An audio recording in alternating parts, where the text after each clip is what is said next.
Summer's gone, I'm latching on. Don't even know your name, but you're still in my head. Underneath rays of gold, your body oh so close. No, I can't forget, no. When I saw you on the dance floor, oh, I saw you who saw me first. I guess it's history now and I shouldn't care, but it still hurts. I didn't realize the danger, cause you're the end of the rainbow. And the music was so loud, didn't catch your name over this crowd. Girl, you should wear a name tag, cause all I wanna do is to know your name. Girl, you should wear a name tag, that's the only way that I get your name. Girl, you should wear a name tag, it's too important to be your name. People go insane when you walk by. Girl, you should wear a name tag.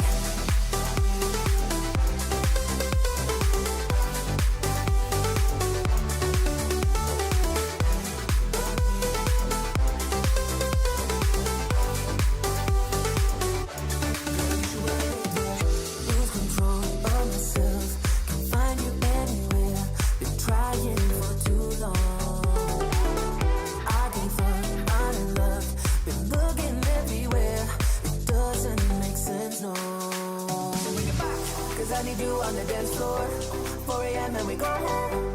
I guess it's history now and I shouldn't care, but it still hurts.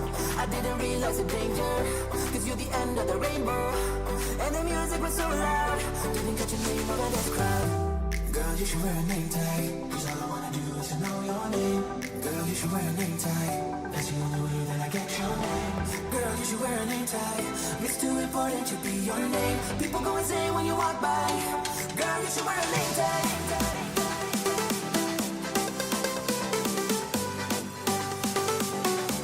Girl, you should wear a name tag.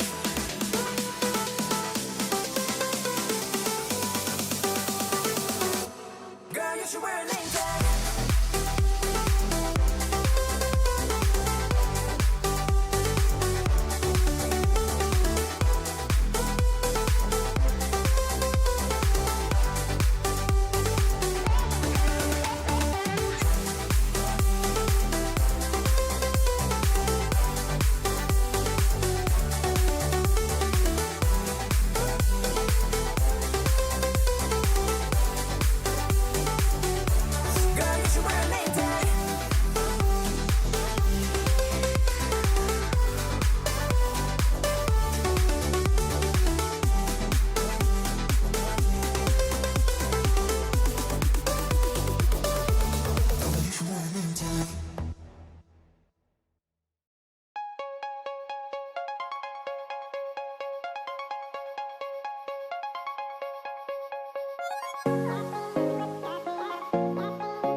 Welcome back.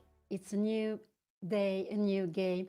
Anna will start her second round in Rilton Cup in the Chess Festival Rilton Cup, but she plays in the group Rilton up to 2200.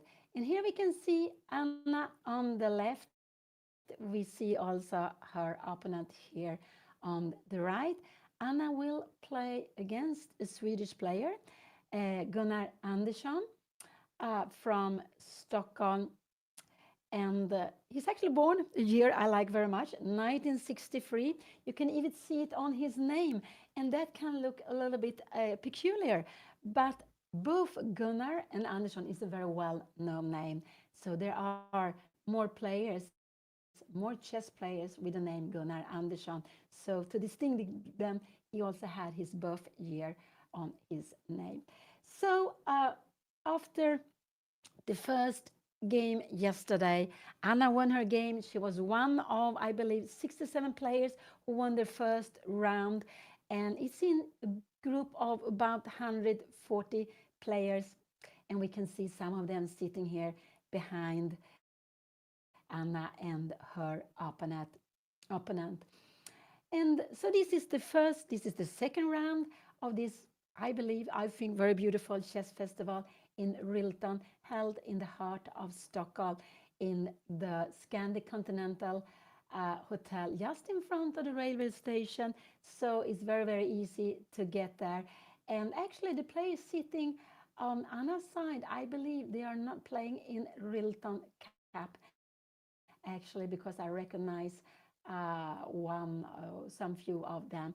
So, so this is the second round. They will play 9 games. So they will continue all this year, all the year out until the 31st.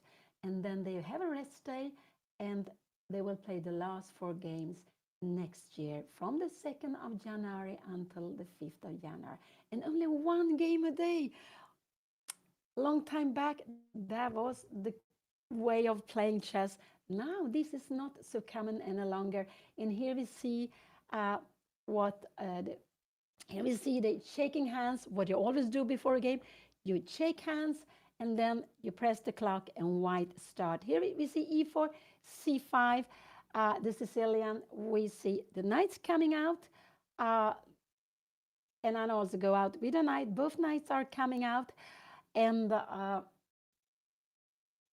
let's see what our opponent will play here now. And he just takes a little bit of a thought.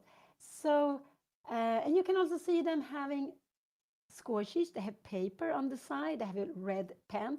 The red pen or pencil, here I see d4 coming. This is an open Sicilian. The most, I would believe, is the most common way of playing the Sicilian, but you have lots of different ways, both for white and black. Now white choose an open Sicilian. So we see there is a half open D line here. So that's why it's called open. Here we comes out, Anna go knight f6. She attacks this pawn on e4, and we can see there is no way that black can push the pawn. Anna would just grab it. So this pawn on e4 need to be defended. It really need to be defended. And now the main move is to go out with the knight. So Anna's opponent, he has a little more rating than her opponent yesterday. And here we see the knight coming out. This is the main move, defending the pawn on e4 that Anna was attacking. And here Anna has lots of different ways of playing. So let's see what she will choose if she goes for some of her favorite setups. And here we see it. We see the Sveshnikov. It has different names, but I will call it the Sveshnikov e5 coming. And it is just one of the most popular way of playing for black. Also even seen among the top players. They think it's so reliable that you can play it even on the absolute highest level. Knight b5, this is the main move. You are looking for this square, and now this comes. And here we can see that what has happened is that black has pushed away this knight from the central square, but has got backward pawn. We can see the D line open. This is a backward pawn. If white had time to attack it with another piece, white would win it, but it's not possible. So, and black also has given up this square on d5. This is the disadvantages with this opening, but there are other advantages. One is that this knight doesn't have many squares to go to. It will be pushed back. And here we see the bishop d5 coming out. That is absolutely the main way of playing for white. You are pinning the knight, and now Anna goes a6. She is forcing this knight away. And black and white can only choose two things, either to go back, and we can see this knight can only go back here to the rim, because if they go somewhere else, it will be taken. White also can start with taken on f6 first, but white decided to go back. Anna go b5 immediately, and this is also a main way of playing the position. So now this knight is badly placed on the rim. There is a huge threat to go b4 to win the knight. So black wins time, getting more space on the queen side and playing against this knight. So now white needs to move this knight. White can do it in two different ways, either to move the knight directly to d5, because white wants to go forward. If you start going backward, then it will not be so good. Or white could also decide to exchange on f6 first. And why would white like to change on f6? It's very much because knight d5, and this is absolutely the main way of playing this, to playing the opening. Taking away the threat. If Anna would push the pawn, this knight would come out from the rim. So Anna went bishop e7. She's defending the knight. If black will take on f6, if white will take on f6, Anna will take back with the bishop. And now Anna has a threat. She's planning to take on d5, and with the bishop hanging here. Yeah, so this is normally black takes and white takes, and white takes with the bishop. And here we see it on the board. And how come white want to give away the best bishop? This is a dark square bishop white has given away, also giving away a bishop against the knight. But the reason for this is that white wins time, and white is going to play very much on the light square. So this is one of the main tabia in the Sveshnikov opening, going c3. And the move is you get a better grip of b4 square, but more than anything, this knight on the rim, you want to bring it here, maybe to e3. It could also go to b4. So you are getting the knight into the game. And I go bishop g5 directly, and just to like that, she will be able maybe to move the queen, but it's more active here. She plays it immediately. You could also wait with it if you want. One idea could be that if this knight comes to e3, she might want to change it, because look at these pawns, they are on dark square. It could be that she wants to exchange it actually for a knight coming to e3. And I forgot to say, I am Pia Cramling. I am Anna's mother, and I will be here to comment the game like I did yesterday and also today and the following 7 rounds, and will play in the Rilton Chess Festival. And this is a position we have seen before in Anna's game. Her opponent will absolutely be prepared for this. Anna has played this position before, but as I said, it's a very reliable position, so reliable that even the top players, the highest rated players, sometimes choose to play the Sveshnikov opening with black. And because in lots of Sicilian uh, variation, white has lots of ideas to choose from, but there are some very, very tactical, where black castle short side, white castle long side, and there will be an attack on the king. Here, the white can also castle long side uh, in this opening, but we can see it's not very easy to manage it with a bishop like this. And probably the most safe place for the white king is to be on the king side. With short castle, it could also be if white goes g3, moves out the bishop somewhere, I don't know, or maybe bishop d3, that you will walk around with the king to g2. But the king will most probably, the white king, end up on the king side, and black's king will absolutely end up on the king side. It's very, very few positions where you can put the king on the queen side. Yeah, that is that is a good move now. There are different ways to play this position. I now go for castle. Rook bait, I would believe, is the main move. Like to play against white's idea, because white's idea with moving away the knight was, one is that the knight was on the rim. We saw this move coming. So on the rim, this was the only this was the only good route it had, because from here you can come to e3, you can come to b4, but white also has another idea with moving away the knight, is to attack this pawn.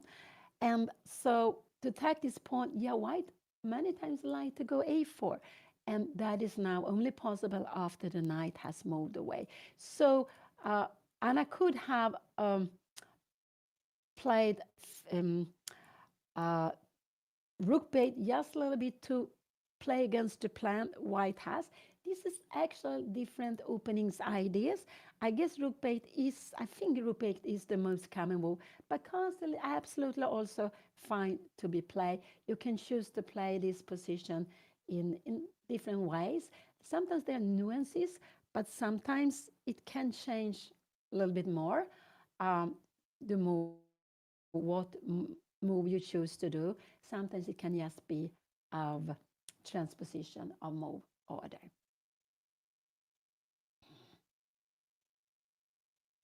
So the starting around the 2:30, this is a little bit unusual. I don't remember when I played RILTON Cup that we started this time, but I believe they wanted the games to finish a little bit earlier. But they play classical game, so they had quite a long time for the game. So for the first 40 move, they will get 1.5 hour, 90 minutes. And here we see a4 coming. So now there is a winning threat to take the pawn on b5. And as we can see that this rook looks down at this to Anna's rook, and Anna cannot take back because the rook is unprotected. So Anna takes on a4. That is the main way of playing the position.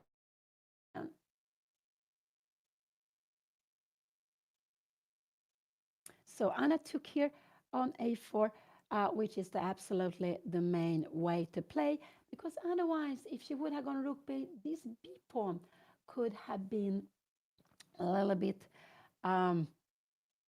something she needed to keep protected for a long time. And like this, if this knight will come to b4, I don't know now or later, Anna has a5 to push it back. So like this also, Anna taken there, she opened up for the rook to come and to put pressure on b2. So this is actually quite also important. Here we see he took the pawn back. That is actually very, very logical to play. We can see it on the board now.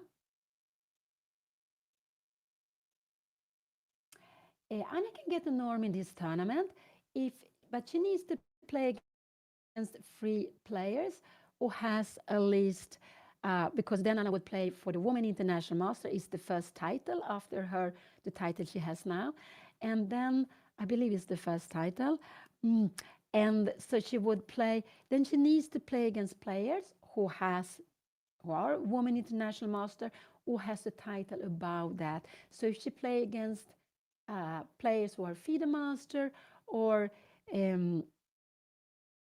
are Woman Grandmaster or International Master, she would have a chance to get the norm. I don't think there is any International Master in this tournament. I forgot to look at that. So, but if she plays with players with titles, she has a chance. She needs to play against, I believe, 3 players with titles. Could be even 4, 3, I believe it is, and also with some foreigners. So she can't play against 9 Swedish players, or I believe she needs to play against also 3 foreigners. And then she needs to make a performance, and I believe that is 2,200. Oh, these things I should know, but I'm a little bit uh, forgetting about it. But she absolutely has a chance to make a norm in the tournament. But first of all, I think Anna is focusing on just uh, playing as well as possible, and to find the happiness for chess, to find the root for playing classical. Anna played classical game yesterday, but she hasn't played since. And here we see knight e7 coming. And I would say that that is a little bit of an unusual idea. Knight e7 coming directly. So Anna is wanting to exchange this knight on d5. She wants to take away the knight on d5. So she start with knight e7 here now directly.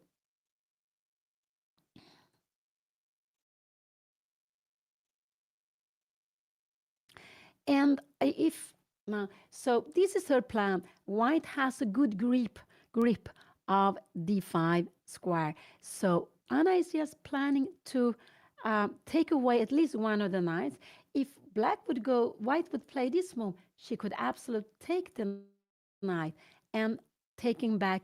Uh, the grip would not be as strong, and then she could go up, and she are uh, challenging this d5 square. So this is absolutely uh, very, very important here. So if white wants to defend the knight with another knight, this move would absolutely be a very normal way of playing the position to go knight b4.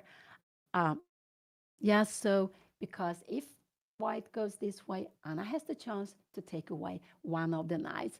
And we can see here that Anna is ahead of development.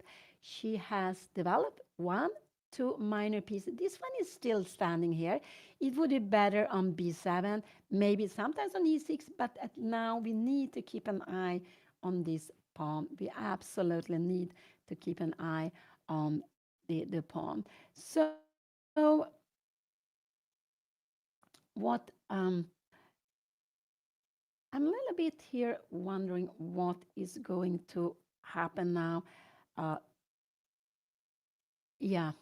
So, but white, we can see white has still a bishop here. It's not out yet.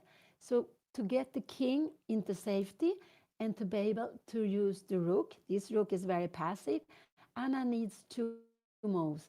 First, bring out the bishop. This bishop can go to different squares. It can go to c4. It could even go to b5 if you want, but it doesn't do anything because at this moment you're not possible to take it. But Anna would move out her bishop and it would just not be good. So for white, white needs to get these pieces into the position. And that is a little bit what is good for black.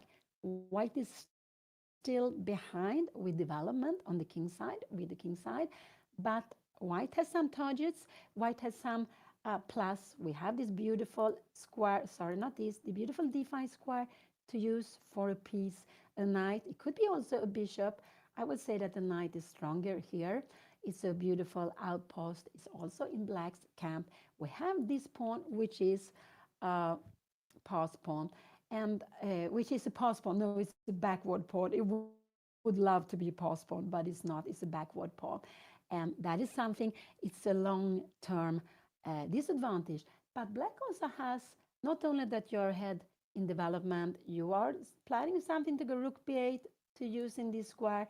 You have some idea of going a5 also. So just and to have the rook on b8 because it will become active there. So there are different plans here to play for both black and white. 97 here, I believe it's not the most common way of playing it. Um, uh, because black would have gone a5, you could have gone rook b8 a move later, but maybe a5 was more to the point. But 97, yeah, this is absolutely also fine. It could just be some nuances uh, depending on how you start with. And yeah, so Anna's opponent, you can even see it on his name. It writes Gunnar 1963 Andersson. And 1963 is not his rating. His rating in 1904 is the year he's born.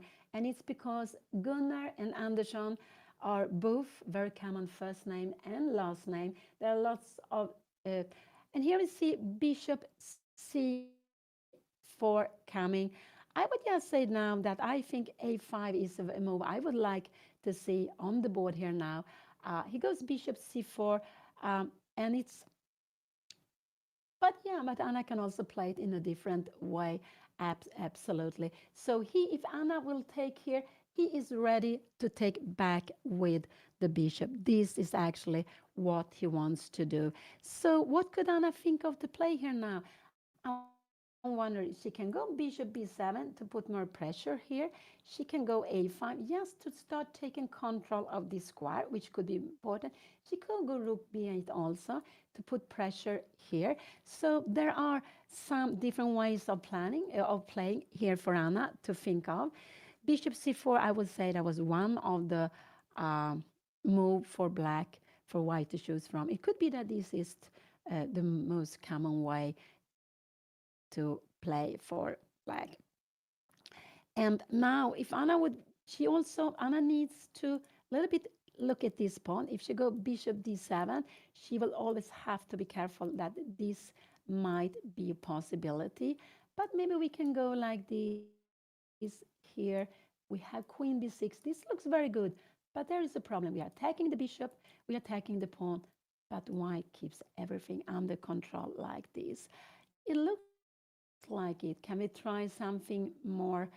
This looks absolutely like it is fine for white to play, but I'm not sure. I'm not really sure if it's fine for white or if it's actually black will get some counterplay here. I was looking at bishop c1, but you can always bring down the queen. This is far away. Let's go back to the position. So here we have the board. We have bishop c4 was the last move to be played.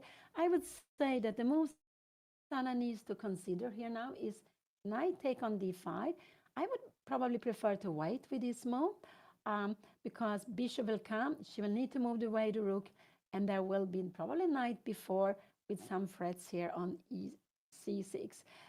That is one move to consider. This is also one move to consider, putting the rook more actively and to attacking the pawn on b2. Again, white can move something between, maybe knight b4 will come with some nasty threats. So if a rook b8, this could become, and there are some threats to take on e7 and to use a fork here. So it could be a little bit. And then a5. I think a5 is probably the move I would play in this position. And after a5, my next move is rook b8. Absolutely. My next move is rook b8. So maybe this could be a move to be played. Just to go rook b8 next. And then if you go castling, yeah, we go rook b8. And we can see that now you can go b4 if you want to. Yes, you can play that. But if you want to defend the pawn, yeah, you will need to go back with it. Or maybe you can go rook, queen a1, and you are keeping more, you are attacking a5. This could actually also be a possibility. But you are keeping this knight away from b4, and I think that is quite important. So let's go back. Anna went bishop b7. This is a move I'm not so sure I'm so, but maybe this is absolutely fine. Okay, again.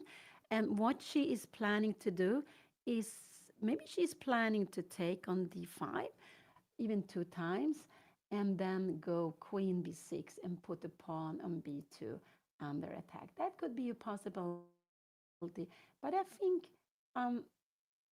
yes, that castling could be yeah, a little bit. But it could also be that Anna is planning to take on d5 with the bishop, keeping the knight, and then go rook b8.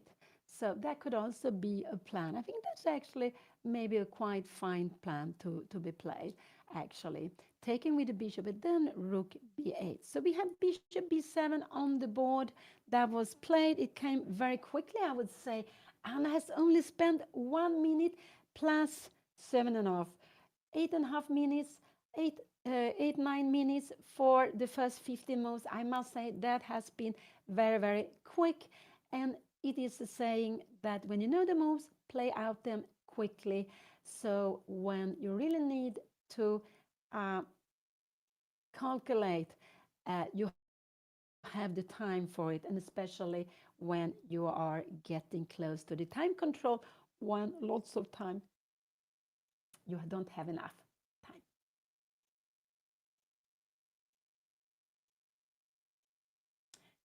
So now her opponent is again thinking a lot. I guess he is out of his preparation, but I don't know, because also even if Anna has played this setup with Sveshnikov lots of time, she has a little bit changed, I believe, from the last game she played with this setup. But after now, what is the most logical? I would say castling is one move. B4 is not logical at all.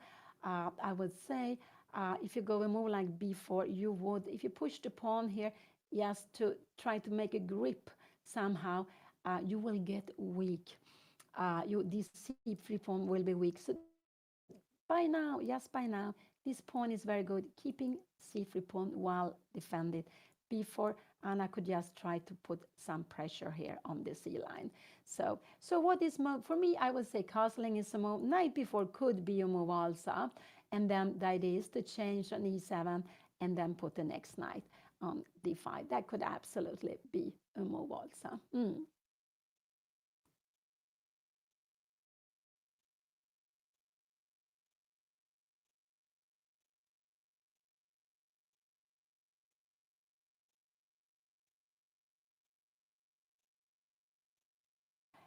White can absolutely play h4 if white wants to. If white goes h4, Anna would move back the bishop to h6, but putting a pawn on h4, she would put it on h6. So move like h4, you would just put it here. So it means that this pawn cannot move further. You can go g4 after that, trying to trap the bishop, but then she would certainly put the bishop on f4, ready to take a double pawn. And we can see, now I don't make them, I will just show you what I'm speaking about. So this would be for you, but then you would just go bishop f4, I think, or maybe you should take on d5 and then you go bishop f4. Yeah, maybe like this. You take on d5 twice and you go bishop f4. So, and that would actually weaken his own king side. And I would, you know, there are players that when you get older, you are playing a little bit more careful. I have seen how white has focused very much on the queen side. I believe he will not touch any of his pawns here now, but if he do anything, if white do anything, does anything on the king side, it will be short castle. Because also with age, you normally play more safe. The calculations are not the same as when you are younger in general. And so to play this more aggressive way, there are, of course, players who are older who play like that, but I would say a little bit less common. And I know myself that I play a little bit more safe than before. And I'm actually born the same year as Anna's opponent, 1963. So it could have been that I played with him in the youth, in the Stockholm Junior tournaments a long time back.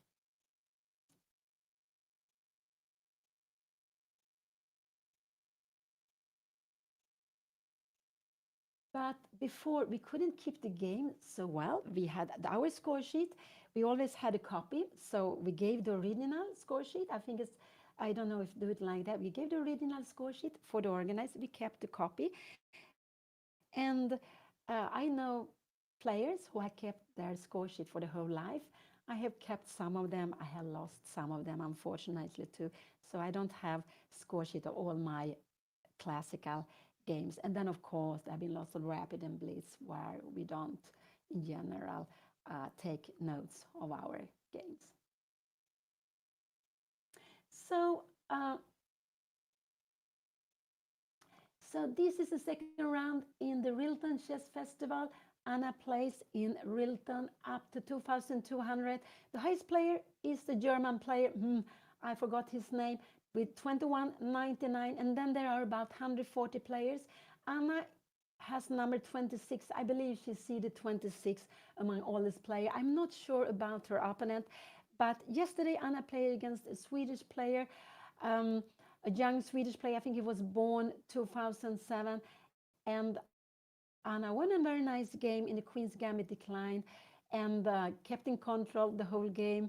And it was a very nice start of the tournament. Today she played against a tougher opponent. He has 1900.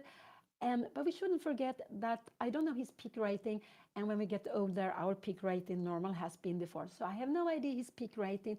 Anna's peak rating was about 2175, around that. I should know it exactly. That's her peak rating. But now she's having 2046, and she is, among the top players, seeded 26. Not really in the top, but one, and she still play on the first half, so she play against a lower rated player. Anna was white yesterday. She won a nice game. She has 1 point together with, I think it was about 67 plays with 1 out of 2. There were not many draws the first round yesterday, and there are about 140 plays. Behind we can see the Grandmaster Rusentalis from Lithuania, I believe, actually also a player born 63, a Grandmaster, and playing in the Rilton Cup. And so it was a good start for Anna. Now she's playing with black pieces, and probably tomorrow she will be white. So this is the pairing system. You are looking for an opponent with the same points. If you're higher rating, you're looking for someone in the second half of those with the same points, but also someone who the colors correspond. So also your opponent will change color every round. Sometimes it's not possible. Sometimes happen you have to repeat colors, but in general, it's very unusual in these 9 games to get more than 5 or 1 color. So normally you get 5 whites or 5 blacks and 4 of the other color. And that is one of the reasons why it's very common to have uneven numbers for a tournament, to have 9, 11, or 7 rounds. And when you play for norms, in general, 9 rounds is necessary. So it's an international tournament. It's the biggest chess festival we have in Stockholm, being held for more than 50 years. This is the 53rd edition. They've held it all the time, but during the pandemic, they had to make a small tournament online, and where they invited winners to participate. But they have kept it going, and we in the family, me, my brother, Juan Billon, Anna's father, who is actually playing now Rilton Cup. We have all played it many, many times. Anna has also been playing for several years now in a row. So it's just a very, very nice tournament, and very important to us in Sweden. And the name Rilton comes from Tore Rilton. He was, I think he was a lawyer. Now I'm a little bit confused. He was a lawyer, doctor. Believe he was a lawyer. Here we see night before is coming. So what he wants to do is, he wants to go, so this knight doesn't have, if Anna go a5, she's threatened the knight. This is a very common move to be played. But then he has this in-between move. It's with check. That is very important. It's with check. So Anna needs to take back, and he can move the next knight to d5. And then we would have a position which would be, Anna can go for the different color bishops if she would like to play a position like that. I would say it would be quite equal, actually, to play that. That is possible. So he played a knight before, and you can see he wants to have a knight on d4, d5, on this light square, but he goes this way. He didn't want to go that way, because then Anna got an extra alternative, which actually would have been very, very good. She would have grabbed the knight, taking away this bishop, and this bishop looks active here, But we can see with the pawns on dark squares, this bishop doesn't collaborate so well. It would be with the pawns on dark square in the center, the light squared bishop is stronger, is more active. And a dream for white is actually to end up with a knight against this bishop. That would be a dream to play for white. Maybe black can get some other compensation, some activities, win time, then it's another thing. But in a position where you have an endgame, you have an extra pawn here on the queen side. We can see white has 1 and 2, take away the arrows. 1 and 2 pawns here. Black has only 1 here. Black has a pawn here, but as on d6, this backward pawn. But as long as white controls the square in front of the backward pawn, this pawn can never be used. So for the end games, with the knight on d5 against the bishop, it could be that you are playing 2 against 1 and not being able to use this pawn. Then black could get into problems, actually. And the dream for white, black would actually to have the bishop on c5. If this pawn go to b5, to have the bishop here would be a dream. You would control and you would also attack. So, but with the b4 move, you could maybe force it to push back. But if the b pawn comes off or it starts moving more far away, more further down, then c5 is a dream square for the bishop. So here we have the position. The last move was knight c2 to b4. White wants to control this square, and this is the strategy in the opening. White gave away a good bishop, but in compensation got control of d5 square. And here we see Anna. We see also the digital board, and we can see players sitting on the side. They are all focused. Anna's opponent took the chance to go up, to take a little bit of maybe air, to take something to eat, to drink, and you are absolutely allowed to do that. So a playing hall are normally quite big during classical chess. And here we see our opponent came back with, I believe, water, and that is something very, very important to think of as the game might go on for 3, 4, 5 hours. You need to have energy, and for everyone, and then you need also to drink, and maybe also to have something to eat during the game. And so energy is a very, very big part of playing chess, both in classical when you play slowly like this, but also, of course, when you play lots of games in one day, you play games with shorter time control. And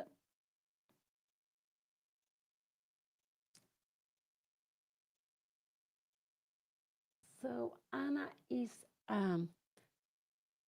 just taking a bit of time.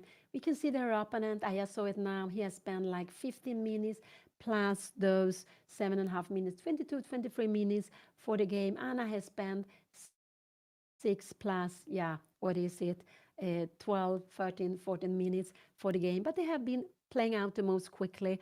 They have choosing setup, which is very common. It's Fury.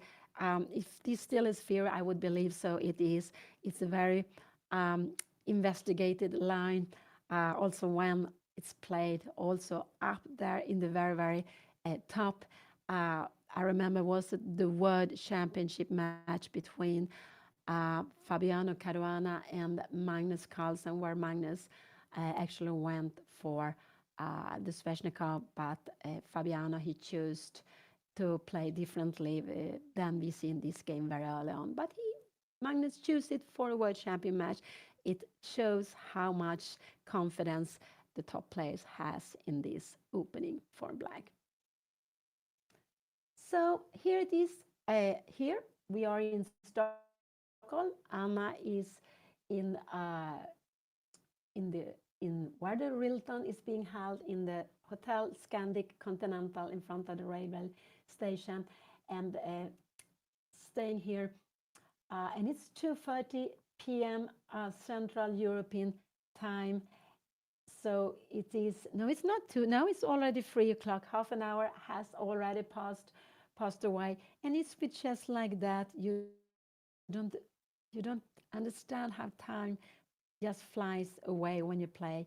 You can be playing for several hours and it doesn't seem so long time because when you are focused, yeah, the time goes very, very quickly. And Anna here, she has to make different, she has to make decision what she wants to do. I would say I don't like her taking on d5. I would then prefer her to go. For me, a5 is the move to be played. There is actually, I forgot, there is actually an attack on this pawn here now. This is absolutely an attack on it. We say one, two, and three, and Anna only defends it with one and two. So there is an attack on this pawn, but also if Anna goes forward, attacking this knight, because now with the rook defended, this is a big, big threat. Uh, White has this in between move. Anna takes back, and you can come with a knight to d5. So there is an attack on a6, and also white is ready, and white wants to have a knight on d5.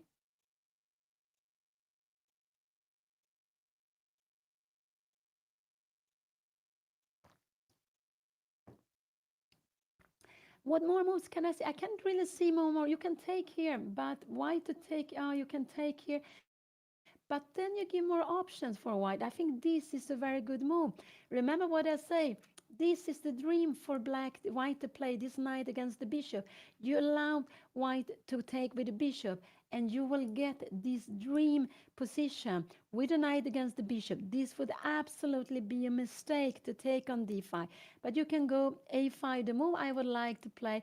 I'm not sure whether this is better to play like this. We can go queen d7.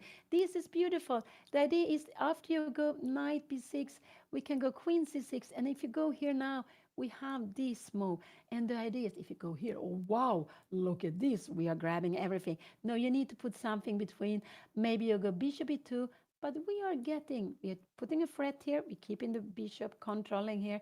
Rook f1.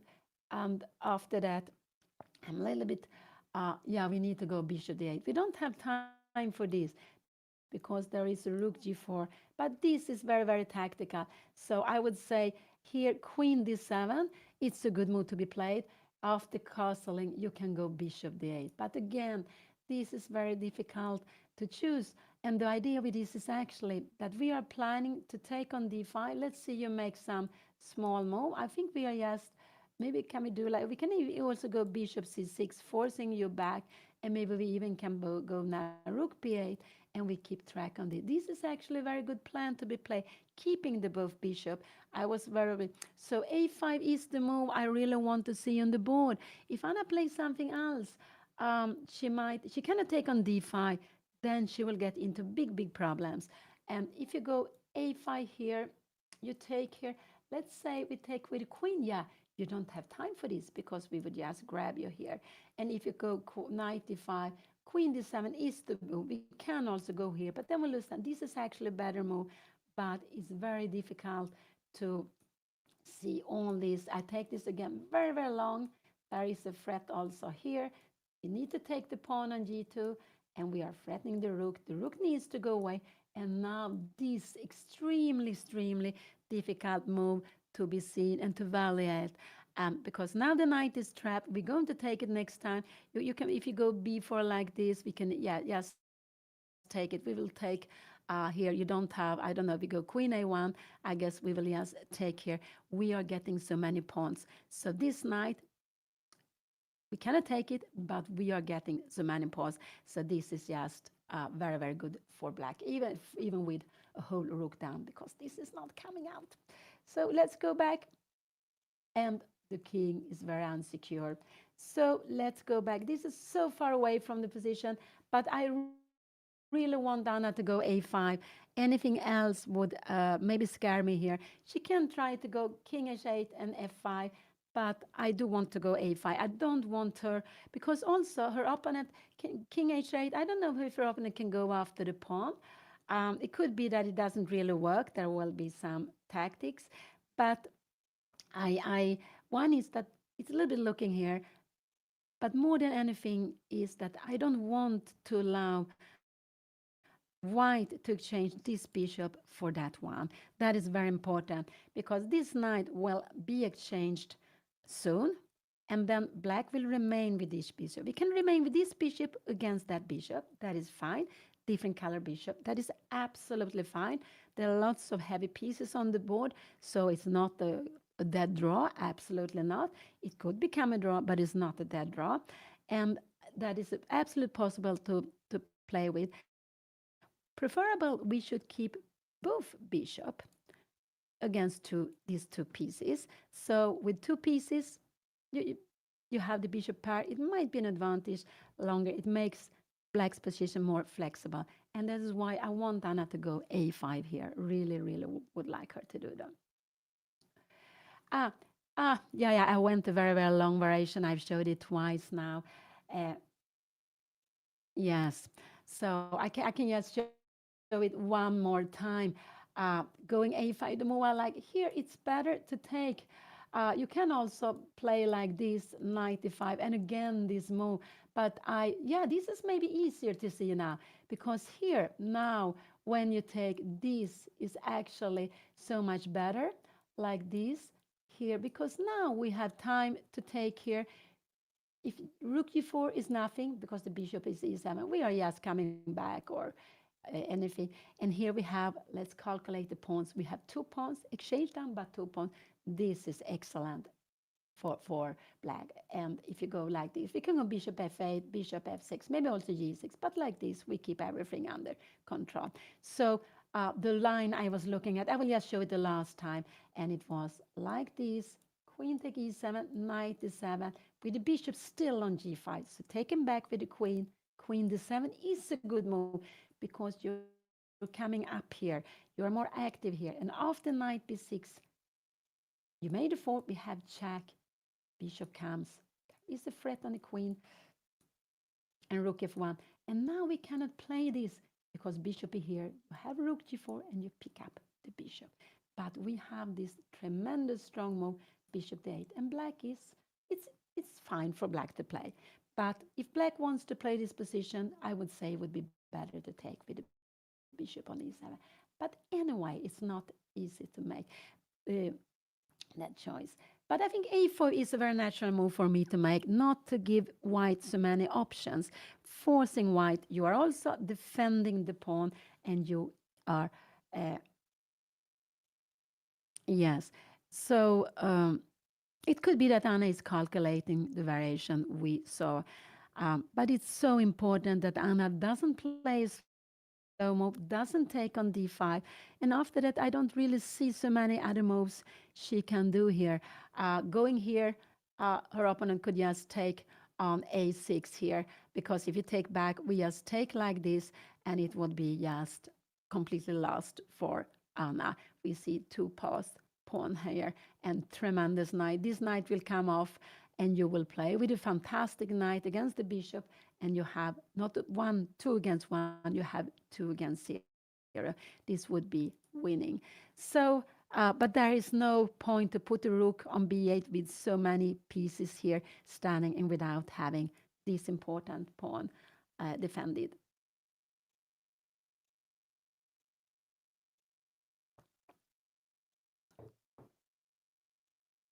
Now we can see there are a little more players going up. They can see that their opponents is deeply into thoughts. And Anna is one of those who has spent now like 10, 12 minutes, I believe, for this for her next move. And it is, I would say, it is one of those moments where, oh, sorry, this was the last move. Play knight to b4, knight c2, b4. And this is one of those moments which are very important. Sometimes it's like that even if this is a quiet position, there's no attack on the king, not to get very much worse, Anna needs to make a good move here.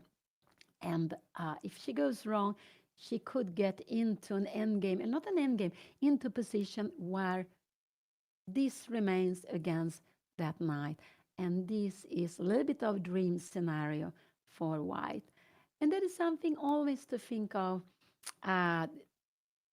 Which piece is the worst on the board? And if you look at the minor piece, I would say this one. Maybe you think this is the worst one, but yeah, it's not in the game yet. And the rooks normally don't come into the game so early. This one is active. This one is also passive. This is also here. You can say it's passive, but it keeps an eye on f7. But Anna's king has come into security.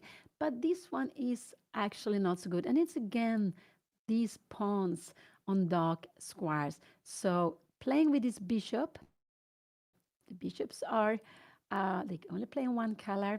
So they are a little half blind.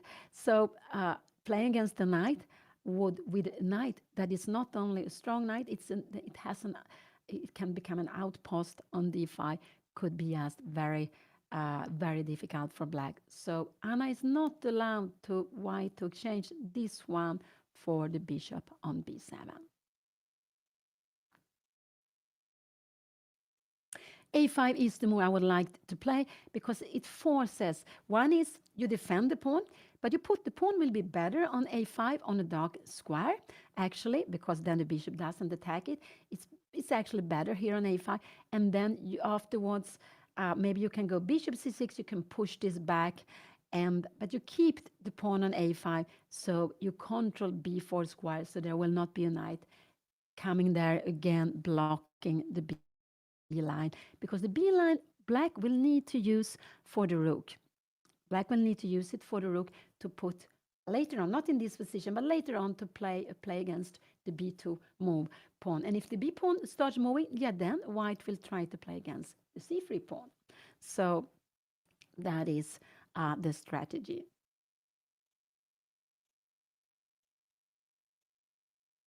Yeah, so they have played, yeah, so it's move 16 for Anna. She has made 15 moves. Yeah, thank you so much.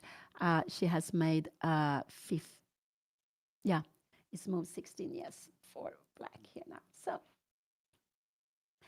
but it is, yeah, so it is an important moment, and I'm happy Anna takes her time.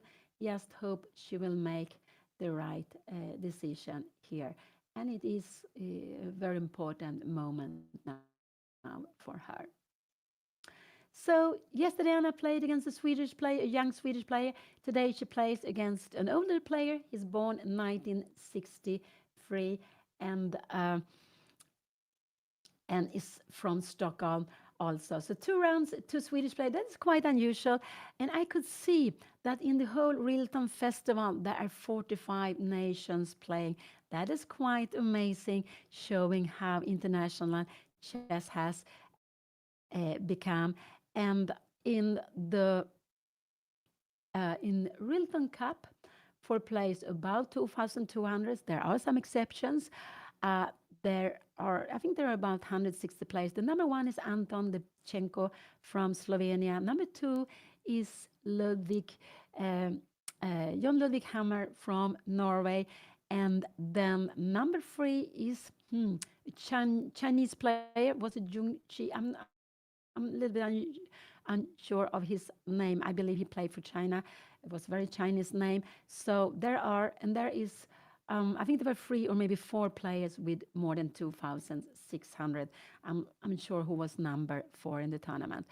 And then there were like 7 or 8 players with 2,500 in the highest group. I haven't calculated how many grandmasters there are yet, how many title holders, but I will check that later. But there are lots of players from different nations, all traveling to Stockholm for playing these during after Christmas, but New Year's Eve and staying to the next year. That's so beautiful, really so beautiful. And there are lots of different tournaments. So there will tomorrow or today they're starting RILTON Open. I think they're playing groups. I believe there were close to 400 players in that. So you play during 3 days. Could it be 5 rounds? I'm not sure actually. Or was it 4 rounds? Or 5 or 3 rounds. I need to check that. But they also have, so they have lots of different side activities. Also, you can even decide to join maybe the same day. There are some one-day activities. There are a Blitz tournament on the 1st of January. I believe it's in the afternoon for those who would love to play chess then. And so there's lots of things happening in this festival.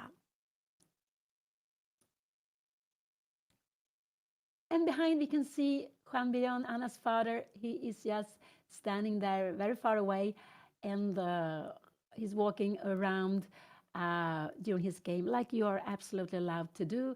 You can walk around. It's a way, we all have our habits. It's a way of relaxing, maybe from your own game, maybe. But some players, even when they walk around, you can see they're only focused on their own game, but they just want to put their eyes on something else. And of course, you can go and take something to drink. They have water, tea, and coffee.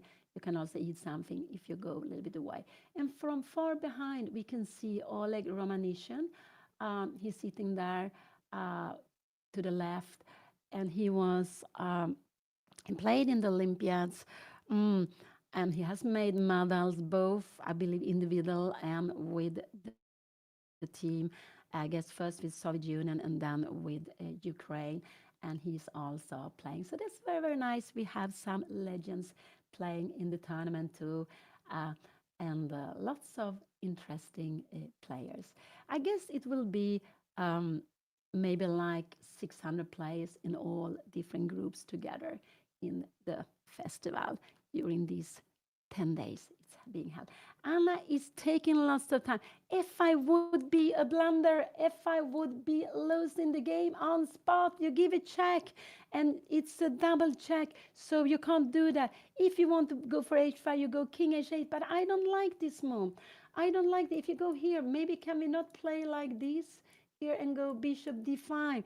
I would just dream to play this with white. So maybe, so I don't want to play this. I want actually, so this is the plan. White to play would actually take on e7 and put the bishop on d5 to play with this knight against that bishop. So remember this.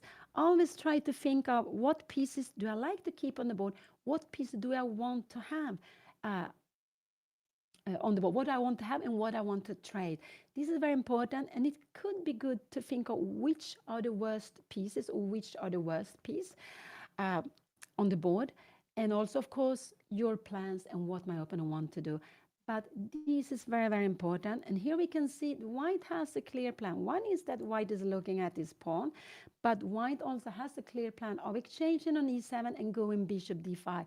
And if white is allowed to do that, Anna will get into problems, absolutely into problems, because then a knight on d5 can never be challenged by a dog squad bishop if we change this for that one, and then it will be 2 against 1, while Anna's second pawn on this is the uh, um, backward pawn will never be able to use. It will be like it's not there. Maybe so it will be like playing with a pawn less and a very strong knight against a passive bishop. The bishop needs to go to c5, but it could be lots of danger if this happens. So Anna really needs to prevent the plan. That is the main thing in this position, to prevent what white wants to do here now.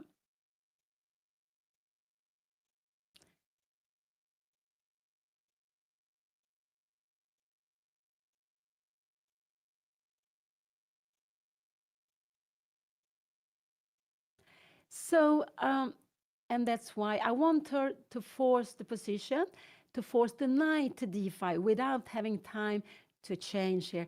And I ask, so after this, I wonder if we go here, do we have time for this move, bishop d5? Probably not, because here this would absolutely be completely fine for Anna here. This would actually be an after check. We have this, and you have nothing better to go in between. So this would be an equal position, rook b8, but, and here black would just dream to put the bishop on c5. Could even be that black would become better, but it would be an equal position here. So let's go back.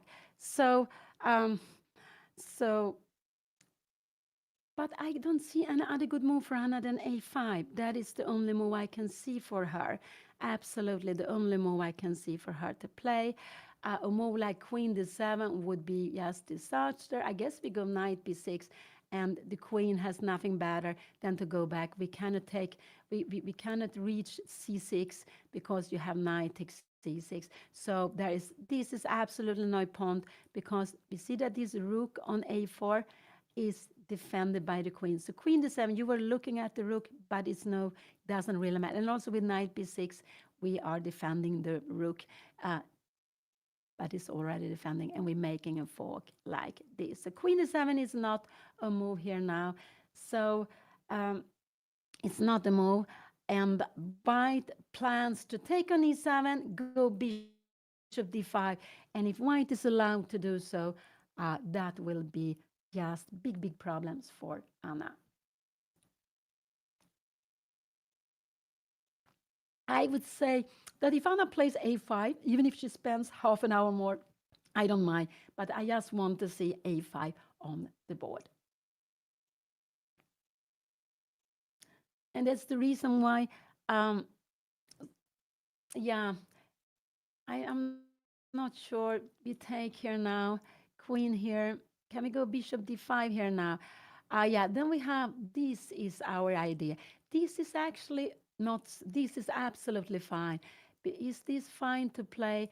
Because after queen d5, do we have something like, but this is good. Now the knight doesn't go here, but queen d5 is a very good move because if you go knight d5, oh, we would grab this, we would be so happy.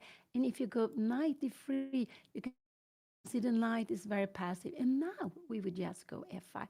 So king h8, maybe I'm wrong. Maybe this plan is not so dangerous. Here, let's see, not yet, but it will come. So if you go king h8, you have to take with the queen. And if you go bishop d5, we have a5. But again, I'm wondering, queen d5 here. How is this? Can we come here? If you go here, yeah, then we probably have to go for some tactics. We have to play this position here, and we are giving some checks. You are running away, and I guess we can take here. And how is this position? I would believe it's absolutely, oh, wow, there is a rook hanging, but the king is, will we give lots of check? I guess we will give sufficient with check here now. If you go here, I guess this is still checks here. I guess we will have here, yeah, we will be just in time to make the checks. This is very far away. But so king h8 is possible, but I'm not so happy. After king h8, maybe her opponent should just go castling. I'm not sure how good this f5 plan is here now. Knight takes. Again, if bishop d5 comes, now we can take away a central pawn, and that is quite important. So it could be a plan also. It could be a plan. So I may be too pessimistic when I said that if Anna doesn't play it. But yes, king h8 and f5 can be a plan also to be played, though I prefer a5. But this, what more could I see here for Anna? Not really. This rook needs to be here to defend a6 pawn. The queen cannot move because we always have to look out for this square. So the queen has no good square to move. Actually, if the queen moves, it will just become where queen b8 is not, it doesn't make any progress to have the queen here. So it cannot move. This rook is actually better on f8 than on e8. So 1, 2 moves are those I can find for black to choose from. White can take on d5, but that would actually cause, that would be very wrong for black, because then white get this fantastic position white wants to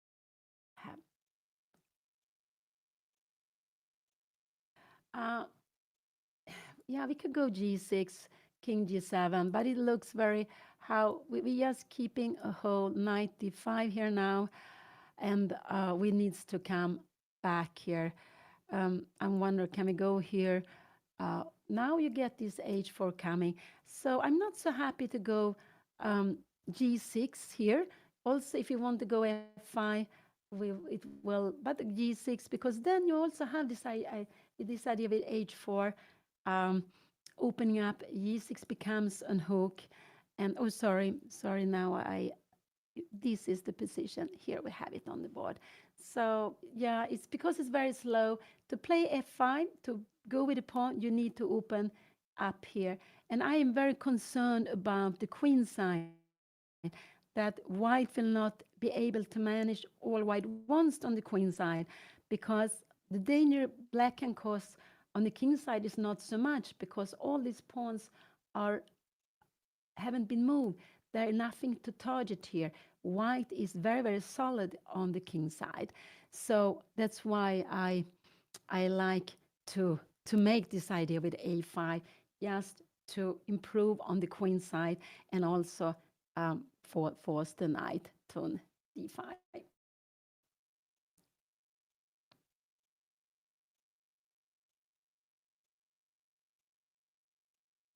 Yeah, black would dream of going d5. And when you see position, especially when black is allowed to go d5 or maybe f5, having this long diagonal open, yeah, that is very good.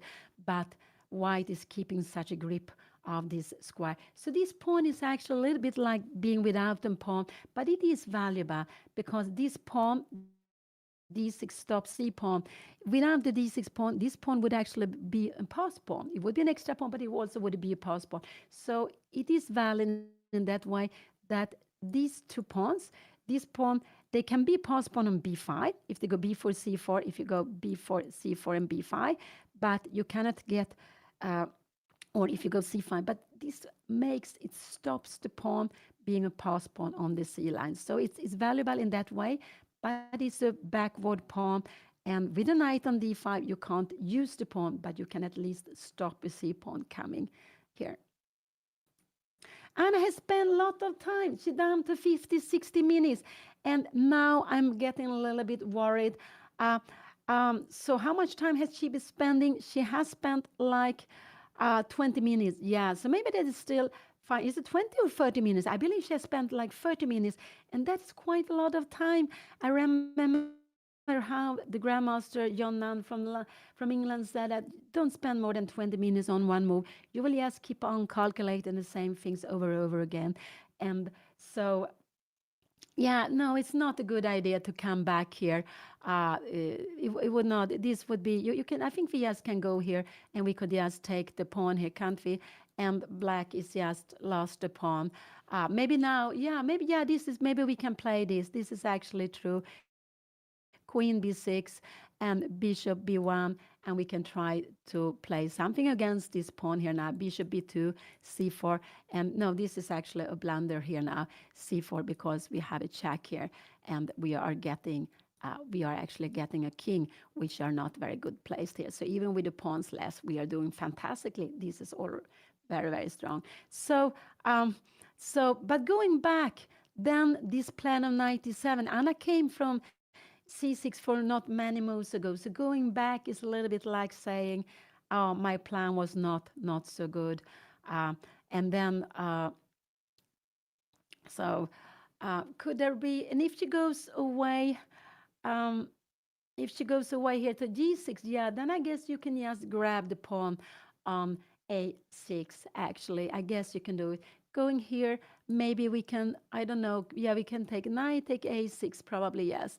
This is a better way to take it, and we just take like this. We are keeping, yeah, the knight, and now it's just an extra pawn here. It's just an extra pawn for white. So we have to be careful. There is threats against this pawn. It's absolutely threats against this pawn. So Anna has been spending 30 minutes for the game, and that is quite a long time. But I prefer she spend 20 more minutes if she goes a5. King h8, f5 is a plan also. It's an active plan. It's absolutely possible to play that too. But after that, I don't really see good ideas for Anna to play. To take on d5 would be a mistake. Taking here, white takes back with the bishop and will play with this knight against this bishop. The dream white hopes will come true. So here we have the last position.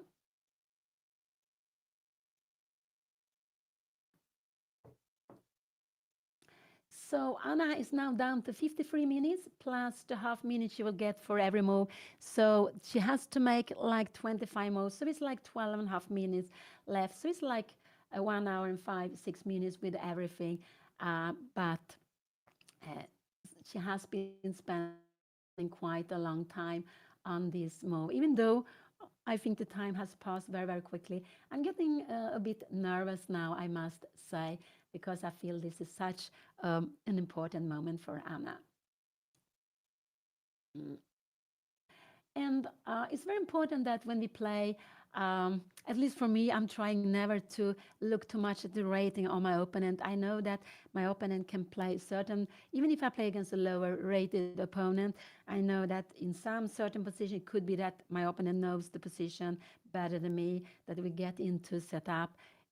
He or she has been playing, that my opponent has been playing lots of time and understands very well. So I am trying actually not to look so much at all at the rating, but of course the rating says um, uh, our achievements lately if we have been keeping playing rated games. So of course it shows, and very typical is that we have our peak and in our youth, and later on with age it goes down.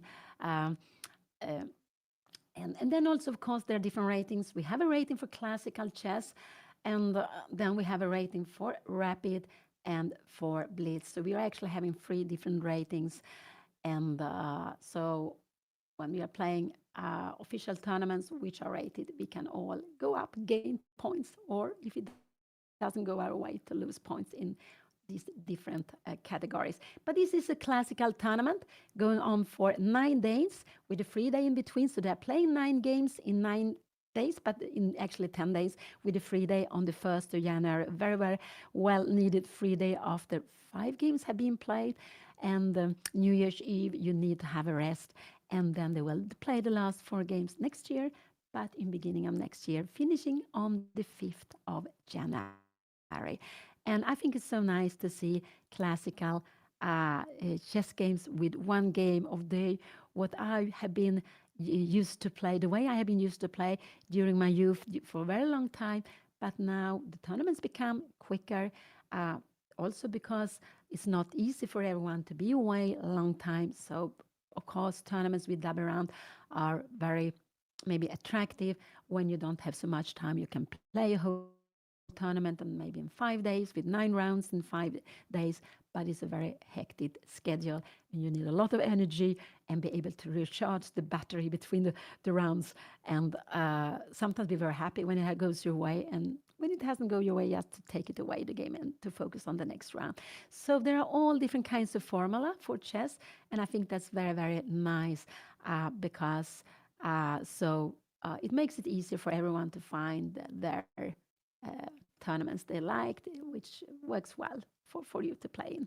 So Anna is still thinking, but I'm so worried here because I'm a little bit worried that she's thinking more of her plans, but maybe forget about the plans of her opponent. So she has spent so much time here now, really so much time, and a little bit worried about that. And so Anna's father is also playing. He played in Rilton Cup. Yesterday, he played against Edvin Trost, a young Swedish player, one of our best juniors. And unfortunately, Juan lost in a very, very long game. It was a long end game, but in the end, he lost it.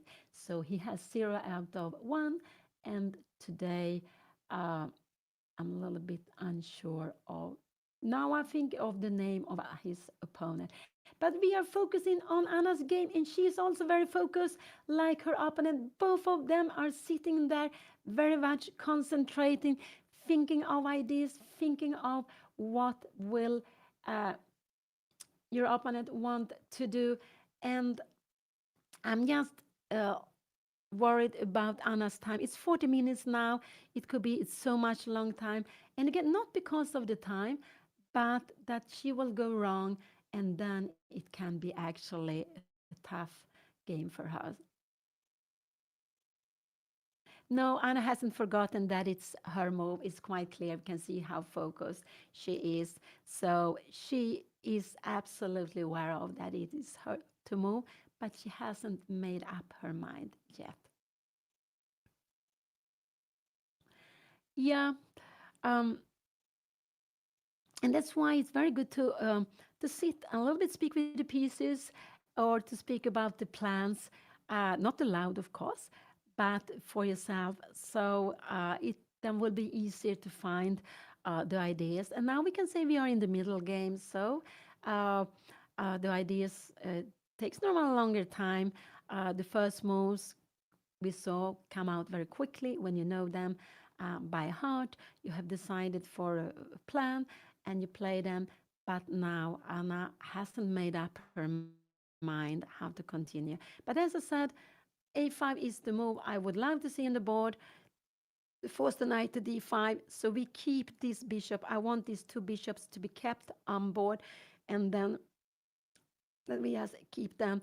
And so this is what I want to be more. Another plan, king h5 to go f5. These are the only two good plans, and this would be a big mistake because of bishop d5 and black would be in huge problem here. We cannot really, and after a move like this, you could just grab here, and you take with the rook, and you have threats here. There's nothing we can do. This would absolutely be very difficult to play this position for black now. So um, let's see what Anna will do. Um, yeah, so coming back, I don't like because it's a little bit like also she would lose the a6 pawn. If you come back, you lose the a6 pawn. And remember, we need to keep this pawn and we really need to keep it. And there are some threats against the pawn also. And here we have Martin Lokander, one of the Swedish IM who is playing, I believe, yeah, he's playing in the Rilton Cup.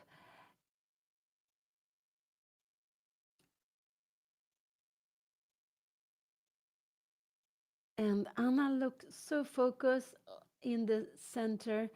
What will she do? Yeah, f5 is not possible. Remember, the king is on a light square, and we have a bishop here now. We could see that happen yesterday.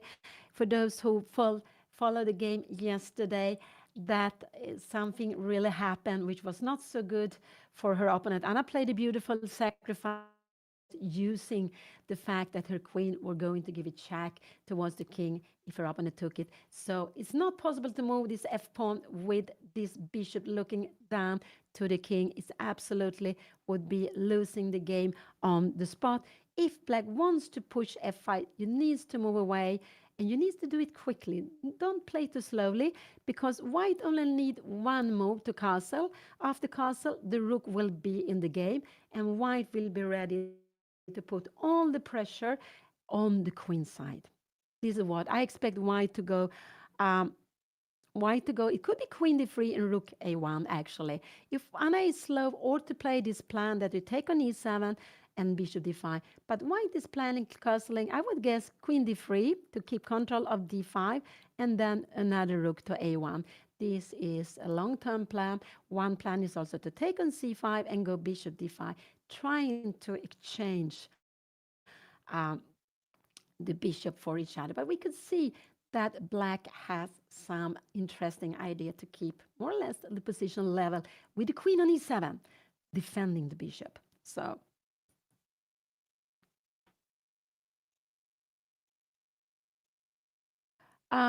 if Anna goes a5, no, I think what I believe is Anna look at this. I'm not sure what she's looking at, and she look at knight d5, and she thinks she has to come back. I think this is what she's looking at. She doesn't realize she has this because the queen will be better on c6. I just want you to see that there is queen on c6. Maybe you go bishop. No, yeah, the queen is better here because you have this idea, and it's not so easy to find this idea. But we can see that the bishop defends here, and now we are planning bishop c6 and rook b8. This is actually a very good plan. If you come here now, we will actually go here, and now maybe we will take on b4. Okay, yeah, now it's the same. And we can see you need to take back like this. And this is, it's about equal. Now we can go g6 if we want, king g7 and f5 if we want to play it. And actually, if we can play this. If white goes something like b5, we can even play. We can even play this position here and go here. and we keep some control. This is absolutely, I would say, this is very, very equal to play this position. So, um, but I think Anna is not worried with a5, but she's thinking that it will be very drawish, and she's trying to look for something which is not so drawish. Uh, but I think in this position, black has to be careful, because if you go wrong, it can be just such a nice advantage for white that white only has two results.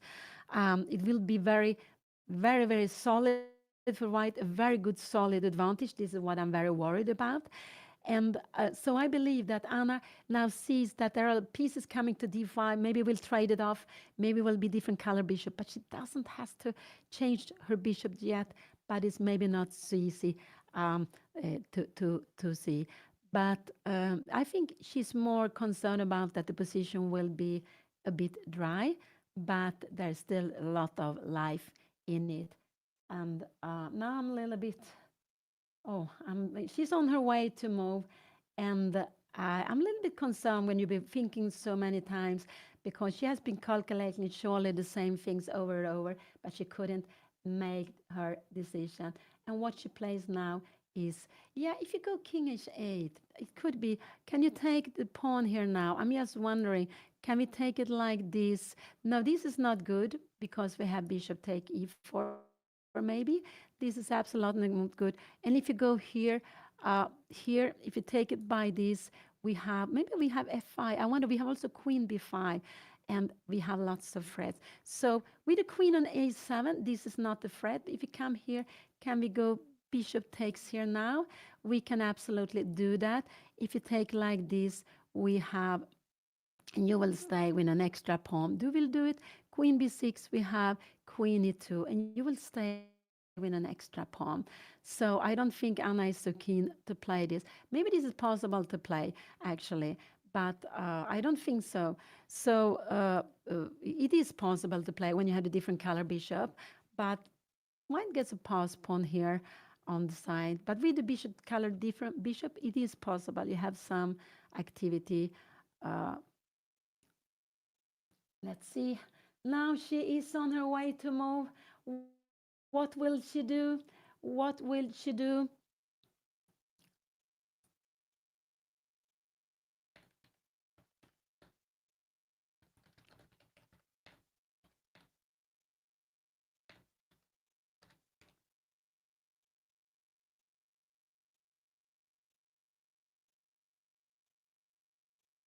So, yeah. So this pawn is in there. It in there. Will Anna let it be there? And also the idea of changing the bishops. So that's why I think a5 is such a natural move.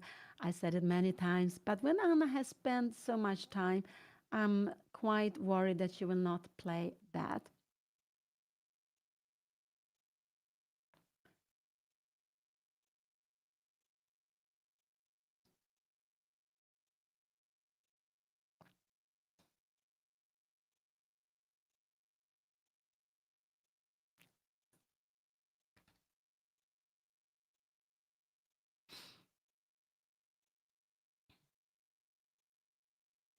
Yes, Anna has spent lots of time. And the last time Anna played a classical tournament was in Reykjavik. It's like 8 months ago. She played yesterday, but when she started, we can see that she is a little bit uncertain, really uncertain, because she spent so much time. And it is a little bit worrying me here in this position, actually.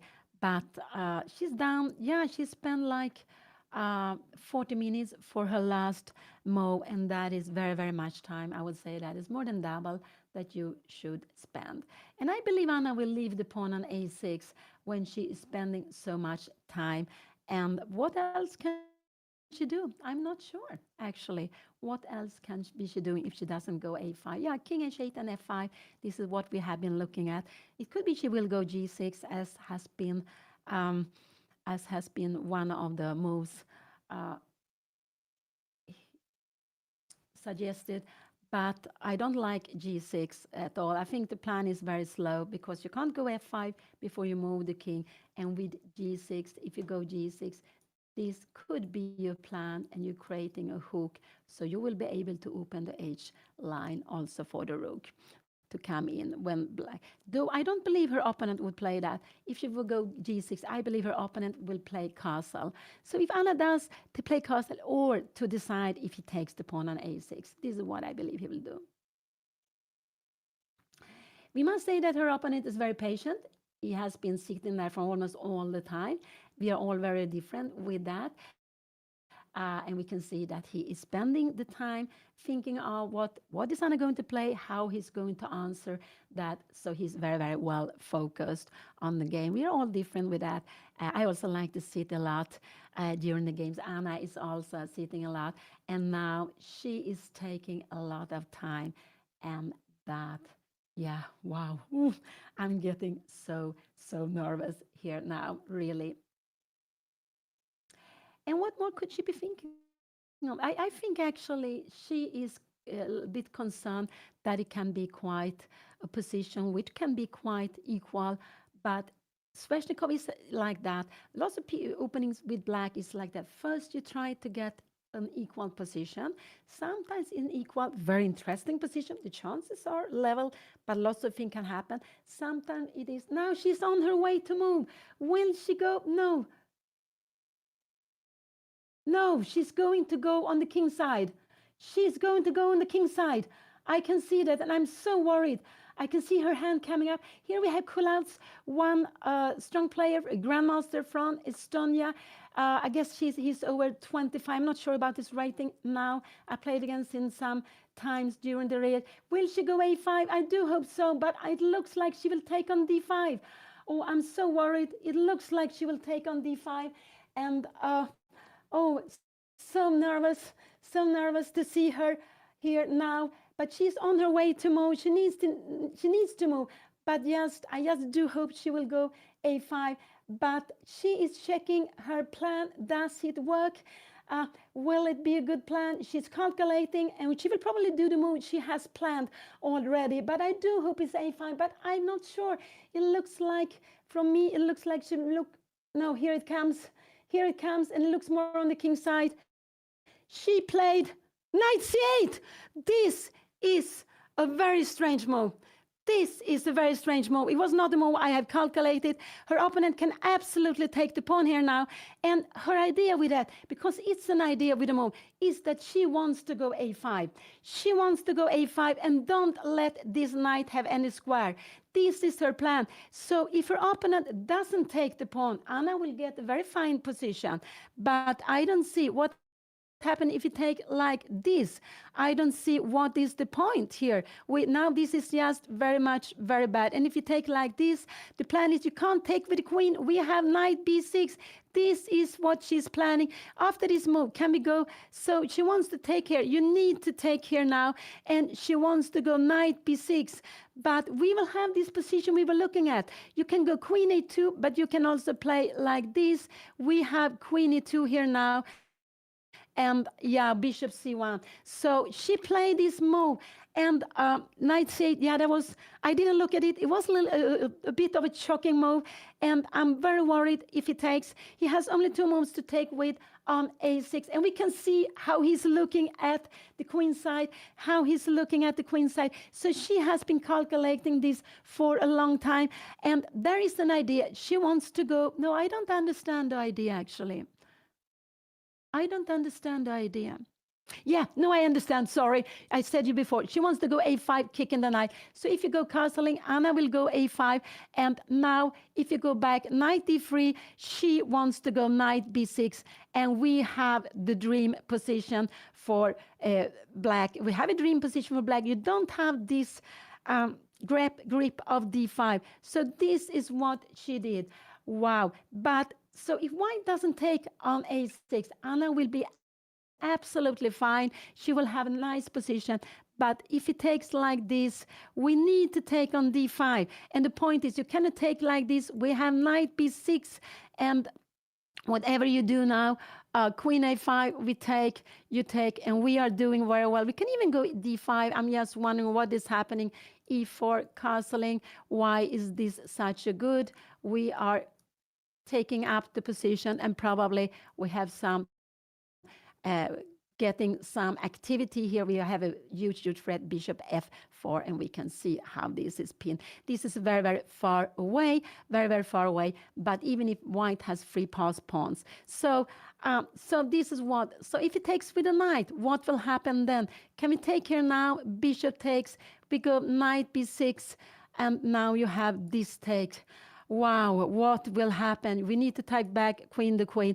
And now, if you go away here now, we have queen take e4 check here now. And look here now, we even have queen b1 check, and this is good knight. So maybe can you go something like rook a1 then here? Yeah, this would be absolutely fine, and king f1. And you are absolutely doing well here now. So we will see tactical position here now. White will absolutely spend some time now. I do hope also Anna will take something to drink. She didn't have any drinks at the board. That is quite important when you go there. She was thinking a long time without having any water, any coffee, tea. And when it's we to move, we shouldn't go up. We should make our move first, and then we can go up and take something to drink or maybe a little bit rest from the board. So knight c8 was a very unexpected move to me, but it's a clear plan with it. If she was to move, she would go a5, and she would not allow this knight to come to d5. And the problem is, will he dare to take the pawn on a6? And I would say that he will absolutely do so, because if he doesn't do that, Anna, he will be pushed back, and that is a little bit the dream Anna has. So I said that Anna couldn't move away the knight because he would take the pawn. She moved away the knight, not to the king side, but to the queen side. She wants to make moves like knight b6. She wants to have it uh, as a possible, knight b6. But first of all, she wants to move away the knight with a5.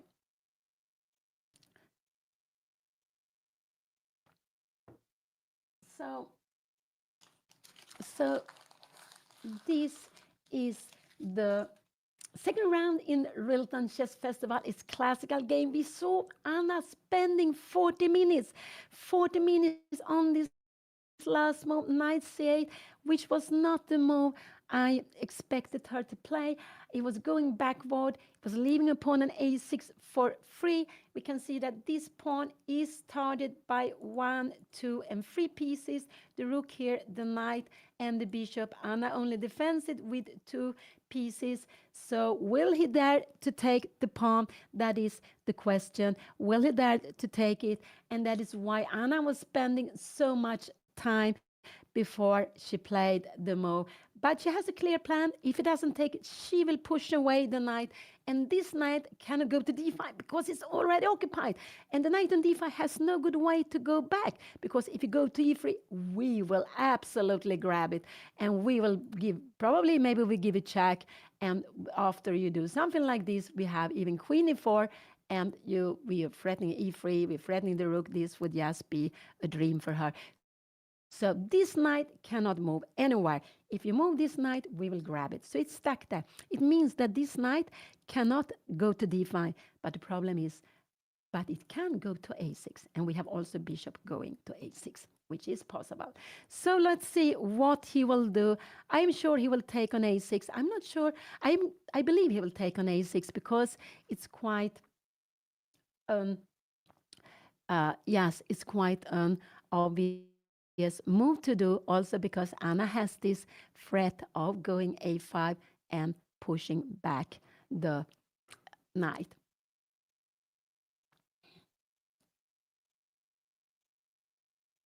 Oh, but will he play? I'm not sure if he's a quick player. He was thinking some time before. I think he will spend some 15, at least 10 minutes before he will do his next move. And yeah, it's so exciting to see what what he will do. But Anna, yeah, she spent a lot of time because she is leaving a pawn for free that white can grab. And she wanted to be sure that she has a good plan, a good follow up now. Um, if white takes the pawn. And if white can only take the pawn with the knight or the bishop, to take with the rook would be a mistake. We would win an exchange. This would actually be, I would say, about an equal position. White would actually keep like this maybe, and you will probably will go bishop c4. White would have actually compensation in this position. We would dream to get the bishop to c5, but it's very, very long way. And we don't have any target. Uh, yeah, maybe we can try to go rook b8 and queen c5. Maybe we try to give this back somehow, but this would be about an equal position. The minor pieces are so strong. It also benefits the one with less material, with exchange less, that there are different color bishop. This bishop would be much better on e6 than in having a dark white bishop. So rook takes would leave the position about equal. If taking the pawn with one of these two pieces, it would be getting a better position for white, because white can take the pawn. Anna will get some activity, but she will be having to play with a pawn less. So I'm not sure what is better. Take like this, then this must be the plan. The idea is that you cannot take like this. We have knight b6, and now we see the rook is very good here. You can't go queen f7 because we take it. So having the rook on f8 than on e8 makes a huge difference. The rook is much better on f8, keeping the king safe, defending this very, very weak square, and this would be absolutely very, very good for Anna. We have queen b6, and you don't have time for anything like this. We would just start putting more pressure here, and we can even go queen c7. I just want to show this is such a blood. And when you try to go here, we are just in time and having a piece more. This was very, very far away. So he is calculating, and I believe we can see how he looks at the queen side. It's absolutely making a decision. Is he going to take the pawn or not? And I believe he will do that. I think just he is making up his decision how to take it, with the knight or with the bishop. If he takes with the knight, this taken like this would also be disaster. You have to move the rook, and look here, this knight is hanging. So you would need to take with the bishop, but you can take with the bishop, and we go knight b6. And here actually you can even go rook a2 here now. We go like this, queen takes. Can we go queen? I want a queen b6. You had knight before. I'm not sure. Maybe we should go like move like this, and we have this position, and maybe even queen takes a2. And now we have queen g4, so castling. But also position like this is absolutely nice for white to play, because you keep, you keep a grip of this square. Maybe we go queen. I don't know if queen d5 is the right way. Maybe not. We have, but you keep a grip of this square. Maybe this was the wrong way. Maybe knight d5, and you will. The knight is a tremendous piece here. You will start walking with a b pawn, and we dream of getting the bishop to c5, but it's not easy at all. It's almost impossible with a knight on d5, and we can't get this away. I would say that this, maybe we need to go some queen c2 and rook b8, try to make it difficult to move this pawn, but I don't know if you can go rook a1 some here, and now we will start to create some counterpel. But this is also a pleasant position for white to play. Very, very far away, but so very, very far away. But this is the position. Anna played this knight stage. She was retreated with knight. She went backwards, but she hasn't planned. The plan is nothing wrong with to go a5. The problem is that this pawn is hanging, and white can grab it. If white will not take the pawn, Anna will absolutely start moving it. White can start with a move like h4, actually, if white wants to. h4, can we go bishop g6? And if you go here now, we will go bishop f4. This is a standard maneuver. We're not afraid to having a position like this because now we are very happy. We have managed to change this dark squared bishop, which was passive for one of the knights. We have a double pawn, but look at this bishop looking here. We have a knight coming up here on b6, and I would say that black would be very, very happy to play this, and white will have problems to put the king into safety, and there are no target. With the pawn on g6, you have h5 and you can try to open the line. But even if you move further, we can always keep the lines closed. So this would absolutely be fine. Before you can see, her opponent is concentrating on the queen side. He will not make any h4 move, I don't believe so. Here we can see behind, we see there are two players finishing the game. It looked like white won. The white king is on the uh, white square in the center on e4, and that normally means that white won the game.